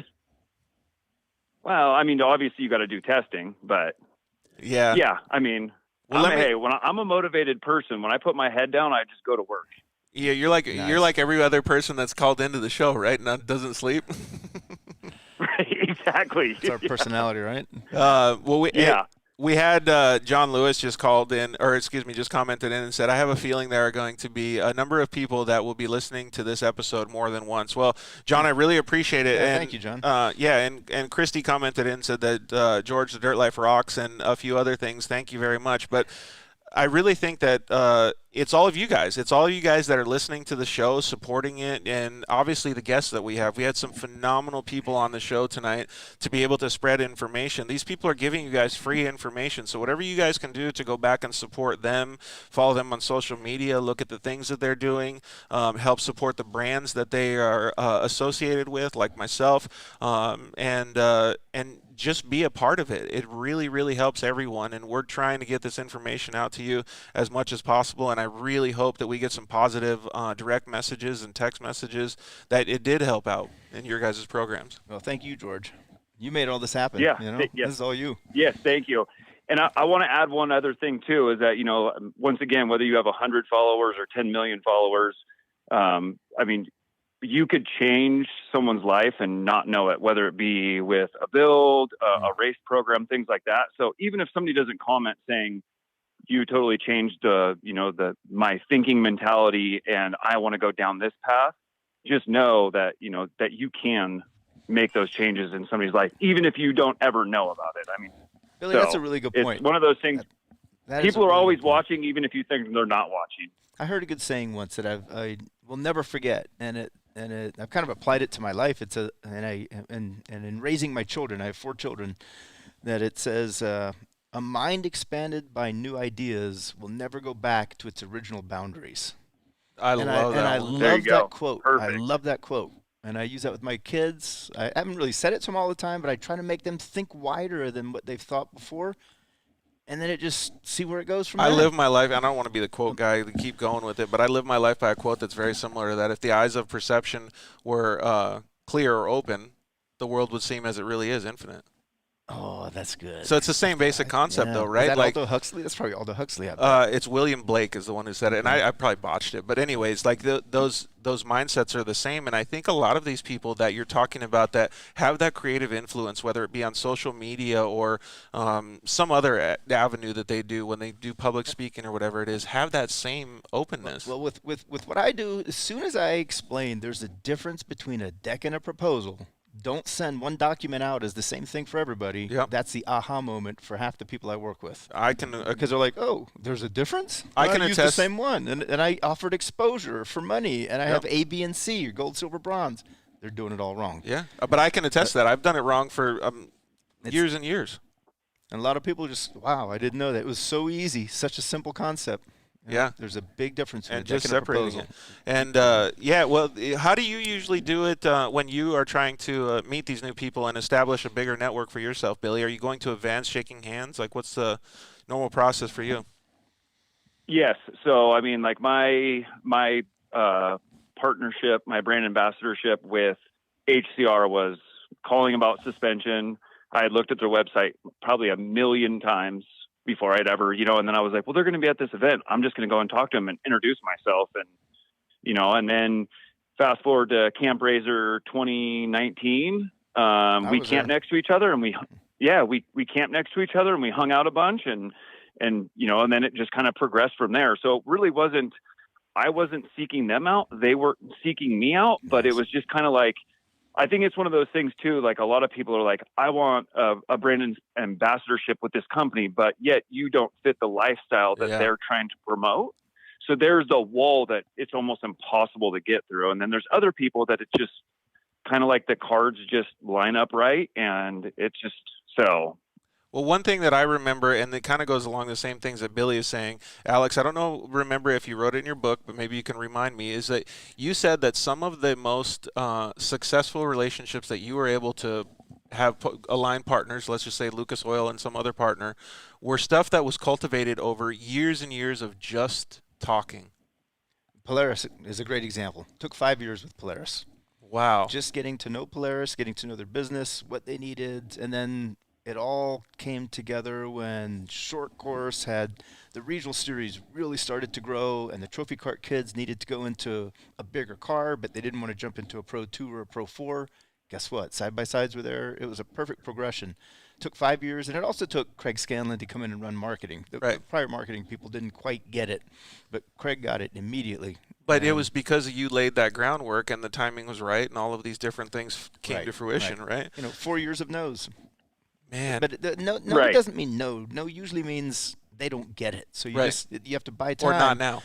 Not now. I like yeses and I like nos. I hate maybes. Yeah. Because a maybe will leave you hanging forever. Give me a yes and we'll do a deal. Give me a no and I'll just get to know you and find out how to make it a yes. And going back to maybe always means no. Yeah, that's very, very true statement. And going back to little Johnny that has 200 Instagram followers and he's barely starting to race, that doesn't mean that he can't have sponsors. It just means that he has to be realistic on the sponsors that he has. I remember always hearing this. I don't know what the statement was, but Lewis Hamilton was a 10-year-old race car driver in go-karts. He walked up to Ron Dennis, the Mercedes Formula One team owner or team manager, whatever they call it, and he said, one day I'm going to drive for you. Nice. As a 10-year-old boy. Nice. Come to fruition, let's just say 8-10 years later, he's one of or now it's probably 15, he's one of the most winning racers on the planet, right, in Formula One. Nice. And that was one of the things that I kind of qualified to what you said is grow and cultivate it. So little Johnny that has 200 Instagram followers, it doesn't mean that you're unsuccessful if you don't have a sponsorship from Beatrice right now. So my son, we just moved him into a new townhouse or a condo in San Diego that he bought. He's 22 years old, bought his first place, 3-bedroom, 2-bath, and he had a little opening, like a housewarming party. And his friend said that he just got an internship with a tech startup, but doesn't start until May. Mm-hmm. And he has from now until May to just do other stuff. But in May, he gets to start. The only problem is they weren't offering options, just a salary. Mm-hmm. And I said, well, why don't you offer yourself for free from now until May? And then if you kick ass, ask for stock options. Yeah. There's no reason you can't start now just because you don't get paid until May. You can start right now. Same as sponsorship. You can start representing a brand right now with their permission. Yep. Don't start wearing a logo unless you have the permission from the brand. A lot of brands don't like that, especially Red Bull. They get pissed. They'll make you take the logo off. But start representing now for free until you have value. Maybe little Johnny with 200 followers doesn't have the value he needs, but by working with the brand, he can create that value and use the brand's resources to suddenly have the value. Then they can pay him. Yep, because he's using the brand resources. resources. Stop asking for money if you don't have anything to offer, And yep, and he's a resource for them, but too. That also shows brand alliance, too, that it's not just about that. It's about you want to work with that company, you believe in that company, and you want to represent them the best way that you can. That's even a really if it's for free at this very moment. Right, that's a really good point. And Carl Renesetter was the example I gave at the beginning. Dude, that's product sponsorship to start, and I want to say when it ended, it was $900,000 a year. It doesn't even matter, but it's phenomenal that just to have a sponsor for that long a time over frame, 20 years, that is phenomenal. That doesn't happen. It starts with product. You know what? Actually, I don't know a racer that has had that long of a sponsorship. Hector, Yeah, that's a long time. I mean, like DuPont was with Jeff Gordon for a while, but I don't think it was 20 years. Yeah, I don't know. I mean, that's crazy. But anyways, it's phenomenal to see that. And I think we've all learned a lot tonight, man. Is there any other tips that you can give, well, let's just say little Johnny with 200 followers before we hang up, Billy?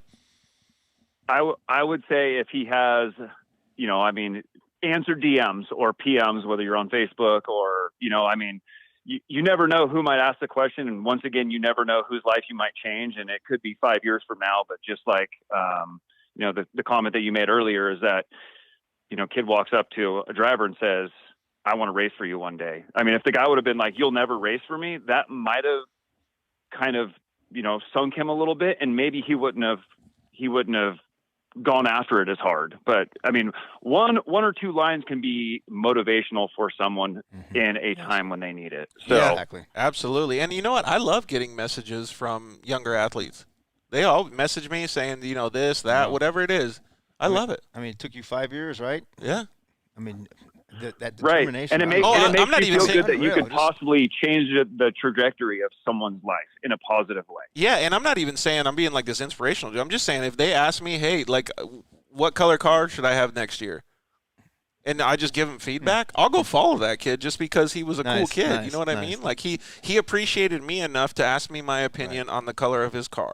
So I'll go follow him and just see how he's doing. And he'll be a real fan. They say you only need 1,000 true fans. Really? All you need is 1,000. Well, there you go. Little Johnny only has 800 more to go. So, hey, Billy, thanks so much, dude. You do a great job, man. Yeah, and nice job, Billy. I really appreciate you calling in. Yeah, thank you for having me. And I heard that you got some new hats.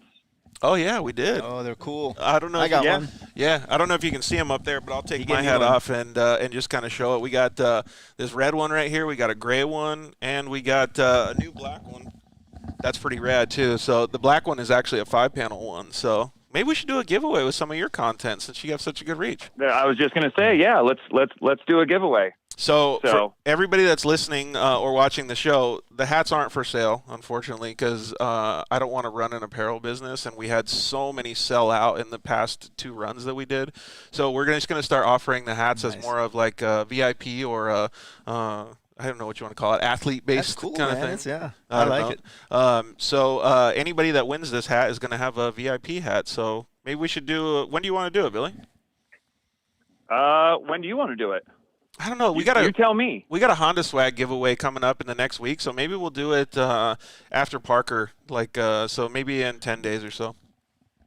Yeah, and maybe what we need to do is do something like a keyword on next week's show that you have to watch the live show and have like a keyword or something. What do you think, Alex? What do you think? That way. That's not a bad idea. Yeah. You think we should do a keyword? That way they have to watch the show in order to be like entered a scavenger hunt. Yeah. Watch the show. Yeah. Keyword from each show. Yeah, maybe there's maybe you hold up like a yellow card during. Yeah, maybe you hold up like a yellow card during the show, and after the show on a post or something, they have to get it right with like the timeline or something. Hey, that means that they could just fast forward to the yellow card. We need all these people watching the whole show. I like the way he thinks. Billy thinks right. He's thinking engagement. All right, we got to talk a little bit more about this, but so pay attention to the social media and to obviously the shows, and we'll get somebody a hat. But keep that hat guarded, and you're gonna have to post it on social media that you won it because you're gonna be cooler than everybody else. So cooler than me because I got 2 and I had to give them away. I know. That's what happened to me. The first time we got the hats, they went out so quick that I didn't have any. Oh shit. Right.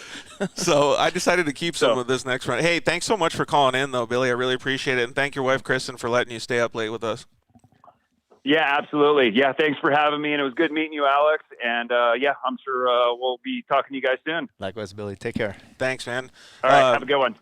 So we didn't get to give out a whole bunch of the expertise that you're actually offering on the online, free right now. We didn't even talk about valuation. There's 3 whole chapters of valuation, but I'll do that online. Yeah, I think that's a good opportunity for people to check out the website, though. And I'm not trying to sell the website. I'm trying to make sure that people understand their goals in motorsports marketing and stuff. The book is phenomenal, and I bought this book full price on Amazon. It was a it took me a long time to read it because I had a full-time job and I was racing.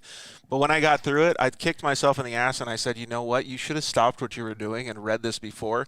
This has not only helped me to get sponsors, it actually helped me in my business relationships with some of my clients as well. I appreciate that. I kicked myself in the foot with that book. Actually, I really blew it because through Lucas Oil, when I worked with Lucas for 8.5 years, I gave away over 650 copies to race teams through Lucas. Lucas paid for most of them, and at our sponsorship summits, all of those people could not review it on Amazon because in order to give it an Amazon review, you have to buy the book on Amazon. Oh, really? So most of my biggest fans from writing the book were not even able to review the book. Oh, for so me. you lost out on 650 of them, dude.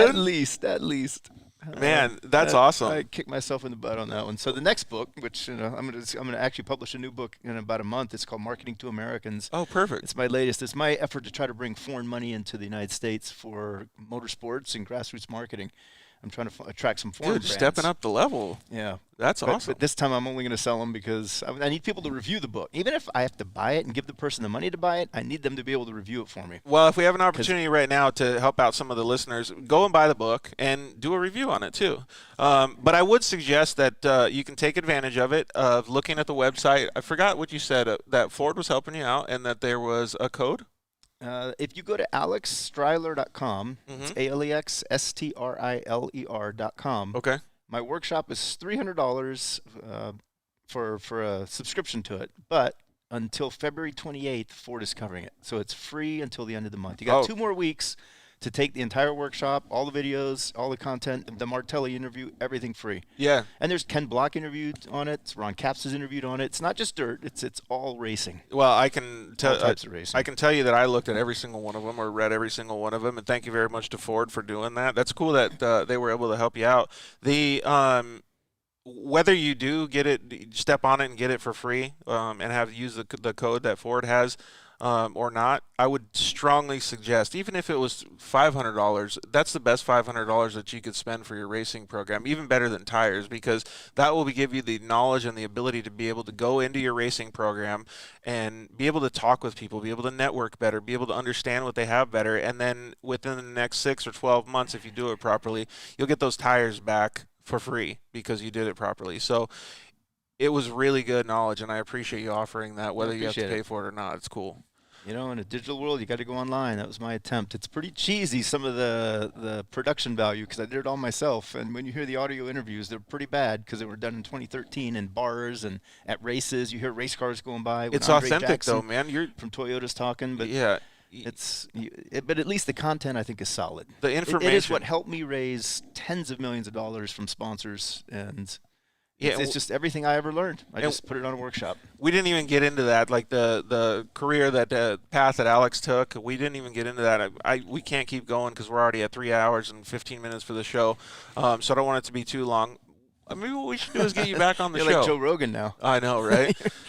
Maybe we should get you back on the show to talk a little bit more about your career path and the things that gave you the opportunity to be able to write the book like this and the partnerships that you were able to develop and the network that you've had, because you have so many good friends.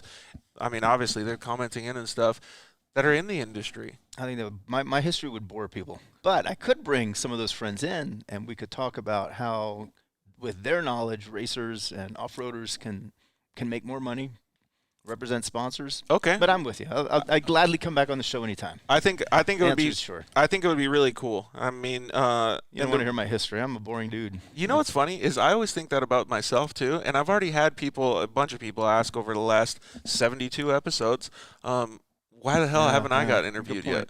You know what I mean? So, and I'm like, I'm just. I know someone who can interview. A friend of mine starting a podcast, interviewing interesting people. Oh, really? Yeah, I'll have him interview. Here we go. Okay. Well, let's wind down the show then. We are going to do, just like we do on every episode, a rapid fire Q&A. All right. You ready for this? with this? Yeah, pretty much. All right. I've heard it a few times. Oh, have you? Quite a few times. Oh, you're already cheating, man. I watch the show. Okay, so here we got a funny comment coming in. Go Little Johnny. Matt Lipman. Go Little Johnny. Hey, little Johnny got a lot of good information tonight. All right, so you ready for this rapid fire Q&A? Sure. Dunes or the river? Dunes. You're going dunes? Yeah, we have 2 razors. We have a desert house in 29 Palms. Yep. We have little dunes that we go to all the time. All right, 3-wheeler or quad? I ran over my legs so many times with an old 3-wheeler that we had. That fuck 3-wheelers. I'm only What was it? A quads. 200X or was it a 250R? Or No, what? it was, I want to. It was an old one, like an 1980s. I want to say 250 Honda. I don't know. It was blue and red, but my left leg got ran over so many times. I can't do it anymore. Oh man. And, Okay. And you should be able to appreciate that, right? Yeah, Of all people. absolutely. So 100%. I'll stick on a quad where both feet are down and good. All right. So have you been paying any attention to Supercross over the last year or so? Not much, but I have a little. I'm going to go to all the A1s. You probably this seen, year I didn't. You've probably seen stuff on social media at least, yeah. A little bit, yeah, and I know the question, but Cooper Webb, who I hear you talk about a lot. Yeah. If he's on there, I'm going to say him because when my son had a sock company, he was giving out socks for his brand, Zhuja Socks. Cooper actually put some of the logos, put some of the stickers on his bike, and let my son sponsor him for socks. No way. I thought that was the coolest thing in the world. And then the next year he won the championship. So that was thank you. Dude, Thank you, Cooper Webb. talk about Cool paying dude. it forward. That was cool stuff. That's karma, I think. Yeah, You know, he karma. Helped, he Karma helped out a is- teenager starting a sock company, and bam, now he's a champion. Karma, sponsorships, that. and championships goes all Ryan together. Beat did the same. Ryan ran logos. Of That is Cole's phenomenal. socks. That actually really hits home with I me. love that. We had unicorn stickers printed up for me after I got hurt, and I saw so many people running them. It That's brought so me cool. to tears, man. That's so cool. That is super, super cool. Okay, Little Smokies or pizza rolls? You know what? Can we do sushi or something? I try not to eat too much junk food, but I like pizza. You're So I'll going go with pizza? Okay. What about sushi? What are you getting at the sushi restaurant? My kids actually start to eat it now. So Really? they got rainbow rolls, they got the crunchy rolls, and anything. Dang, when you're going you're full tilt. 55 and you have super high cholesterol and you gotta got blood pressure problems and You're you not can't eating the sleep at soy night, sauce? dude, you got to really start cutting back on the shit. So. Okay, well then coffee or tea is probably not going to be good Yeah, ones tea. for you. I Going used tea? to drink coffee 3 times a day. Now I'm down to tea. I'm gonna and I skip. love tea. I'm gonna skip favorite soda then. If you could have one superpower, what would it be? Man, I hear you say that one to others. I love the time travel concept, but I know that that's not a good one. I think I'd like to stop time. If there's a Ooh. moment I could stop time where I'm not stopped, but everybody else is. I forgot know, what the name of the movie You're is. about to get in a crash or something. Oh, you can Yeah, stop stop it it. and then go around it. Rewind- Or, yeah, I, that would I be like super that. cool. What was that movie with Justin Timberlake that they had the watches or or no, it wasn't a watch. It was something inside their wrist and they would time out. I don't know, but I've seen movies where a superpower could stop it, and I don't Oh. remember the movies, but That's a I have good no memory superpower, anymore. man. Okay, so something totally useless. Uggs or Crocs?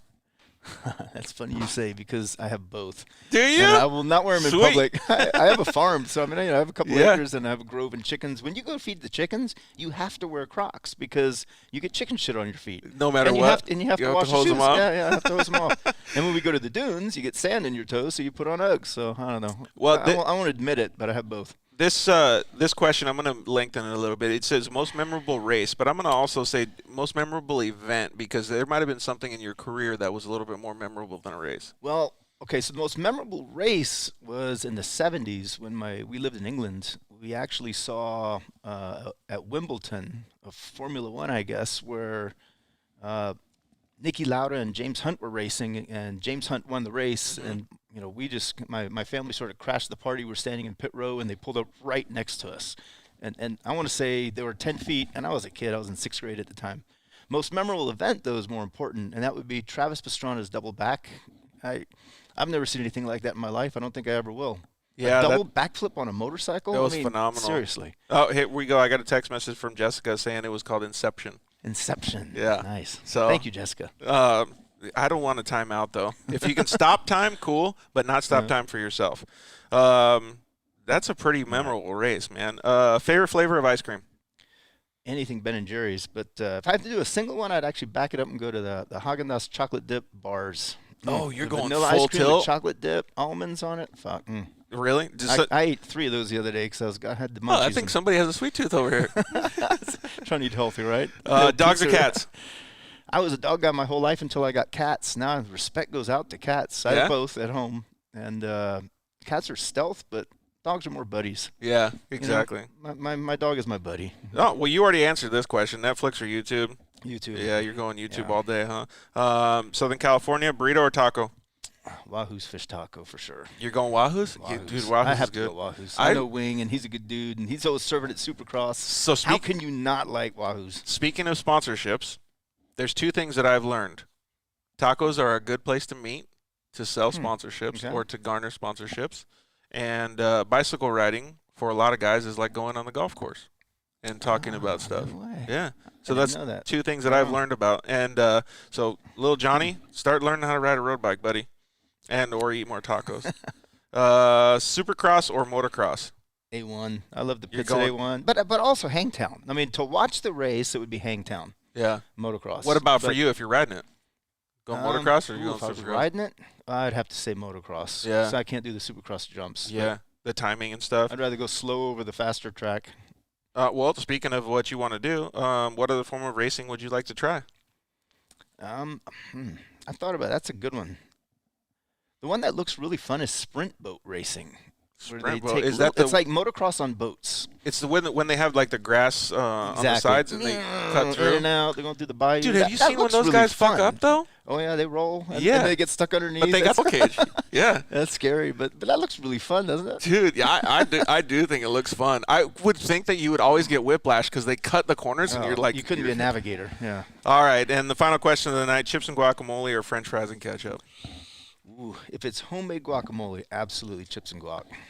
Chips and guac, I think so we too. We have avocado trees. Yeah, if it's we can make some really good. And somebody said that they put pomegranates in. It's funny they said that because we make a really good salsa with habanero salsa mixed in with a little bit of jelly.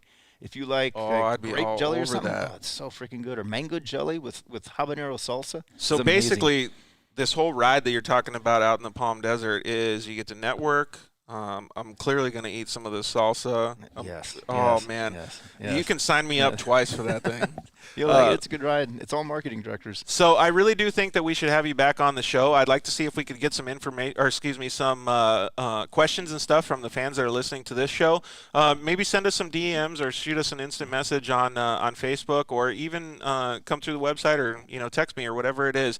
I'd really like to get you guys some more information that you would like to know specifically with help from Alex. Maybe even after you check out some of the stuff on his website, he's forgot more than we'll ever know. So I would really like to have you back on the show, man. Anytime. And thank you for the invite. Yeah. This is amazing. I love the show. Absolutely. So next week's guest, we have Adam Fitza, a trophy truck and a side-by-side driver or racer. He's just actually working on some new sponsorship stuff with Motul and getting his program going. So it'll be nice to talk with Adam. We're going to do it at the Warfighter Made facility down in Temecula, California. So it'll be really, really cool to have him. Maybe we'll be able to see his truck or see one of his Razor race cars. We'll probably have Rob Blanton from Warfighter Made co-host the show with me. And we're obviously going to talk with Billy a little bit more about what we're going to do to give away a hat. So it'll be a good show. So you guys have to pay attention. Even if you don't like racing or, veterans and stuff like that, which everybody does, you can just come hang out for the hat. So thank you very much to everybody for tuning in and listening to us. Thanks for the questions. Yeah, and chiming in. We really do appreciate it. You guys were awesome tonight. We had some really, really good comments and things like that, and I hope little Johnny becomes more successful because of the show. I'm sure he will. So his son now, CJ, is doing very well as well. So. Right on. That's perfect. Johnny agrees. Oh, yeah, that's true, huh? Okay. So he started out once, Before we sign off, I have a really, really funny story actually about CJ. So my co-hosting in Arizona, his name is Casey Peck. He was a professional RC car racer. Him and I started an RC car online store. And so we were selling RC cars, tires, and all this different stuff. CJ was a young kid at the time, and he sought out sponsorship with shortcoursehobbies.com. No way. That's awesome. Sent us an email asking if he could get sponsored for RC car racing. And CJ is an RC car racer now. He races RC cars still. Hell yeah, and he's a great racer. Yeah, and he's clearly one of the fastest guys in an off-road truck. But that story still resonates a lot with me because it means that he was the little Johnny back then. Nice. And one day he will be on your Mount Rushmore of off-road. Absolutely, because he does such a great thing. Okay, well, we really appreciate you guys kicking off 2021 with us and giving us so much messages and everything, just having the show do so well. You can always catch us on all the podcast networks, iTunes, Spotify, everywhere, Amazon, all the good ones. So please subscribe to us. You can always see us on Facebook, YouTube, at The Dirt Life Show on Instagram. You don't really promote your Instagram. You just do the website, right? I don't like to do the Instagram. I try to stay off social, honestly. Yeah, you got to taste. I got 4 kids. I got a life. I got social media just takes forever too. It consumes me. Please visit alexstriler.com. Go check it out and really enjoy the content, man. You're going to learn so much from him. If you can, go and purchase the book on Amazon. Make sure you give him a review too. Motorsports Marketing and Sponsorships by Alex Striler. How to raise money to race and give sponsors what they really want. So, I said, we really appreciate it. And I am on social, but honestly, I use it for family. So I don't use social to promote my businesses. And, a lot of people try to connect with me for commercial reasons, and I don't usually do it. Yeah. I've watched my kids, my aunts, uncles, cousins, and my parents. I don't use it for business. Well, and plus you got the website that everybody can communicate through. So, and thank you very much. Like I said, everybody for chiming in and hanging out with us. Going to give a shout out to all of our sponsors before we take off. Thank you very much to the KMC Wheels guys for being such an integral part of the show, keeping us going. Thank you very much to EFX Tires. Those guys are awesome. In fact, I get to go eat tacos with them tomorrow. So it'll be cool to spend some time with them. They got a new facility in Irvine, California. Thank you very much to the guys at Shock Therapy. Like I said, always check out the Shock Therapy live feeds. They have so much good information to be able to provide you guys. And use the code DIRTLIFE at shocktherapist.com. Help us out and help save you a whole bunch of money, too. Thank you to the guys at Zollinger Racing Products. They make phenomenal products. Go and use the code DIRTLIFE at ZollingerRacingProducts.com. Thank you to the guys at CryoHeat. They make amazing products as well. They do all the metal treatment. You can buy the Pro Mod transmissions for your Razor. I think they're 15 or 30%, I forgot what it is, lighter than a stock one. They have less rolling resistance, so all of that increases your horsepower in your car immensely. And thank you to the guys at Solderweld. You can go get one of their off-road repair kits, use the code DIRTLIFE at solderweld.com, and save your race or ride. So like I said, nice. Adam Spitza next week. We will see you guys next Monday. Good night. Thanks for listening to The Dirt Life Show.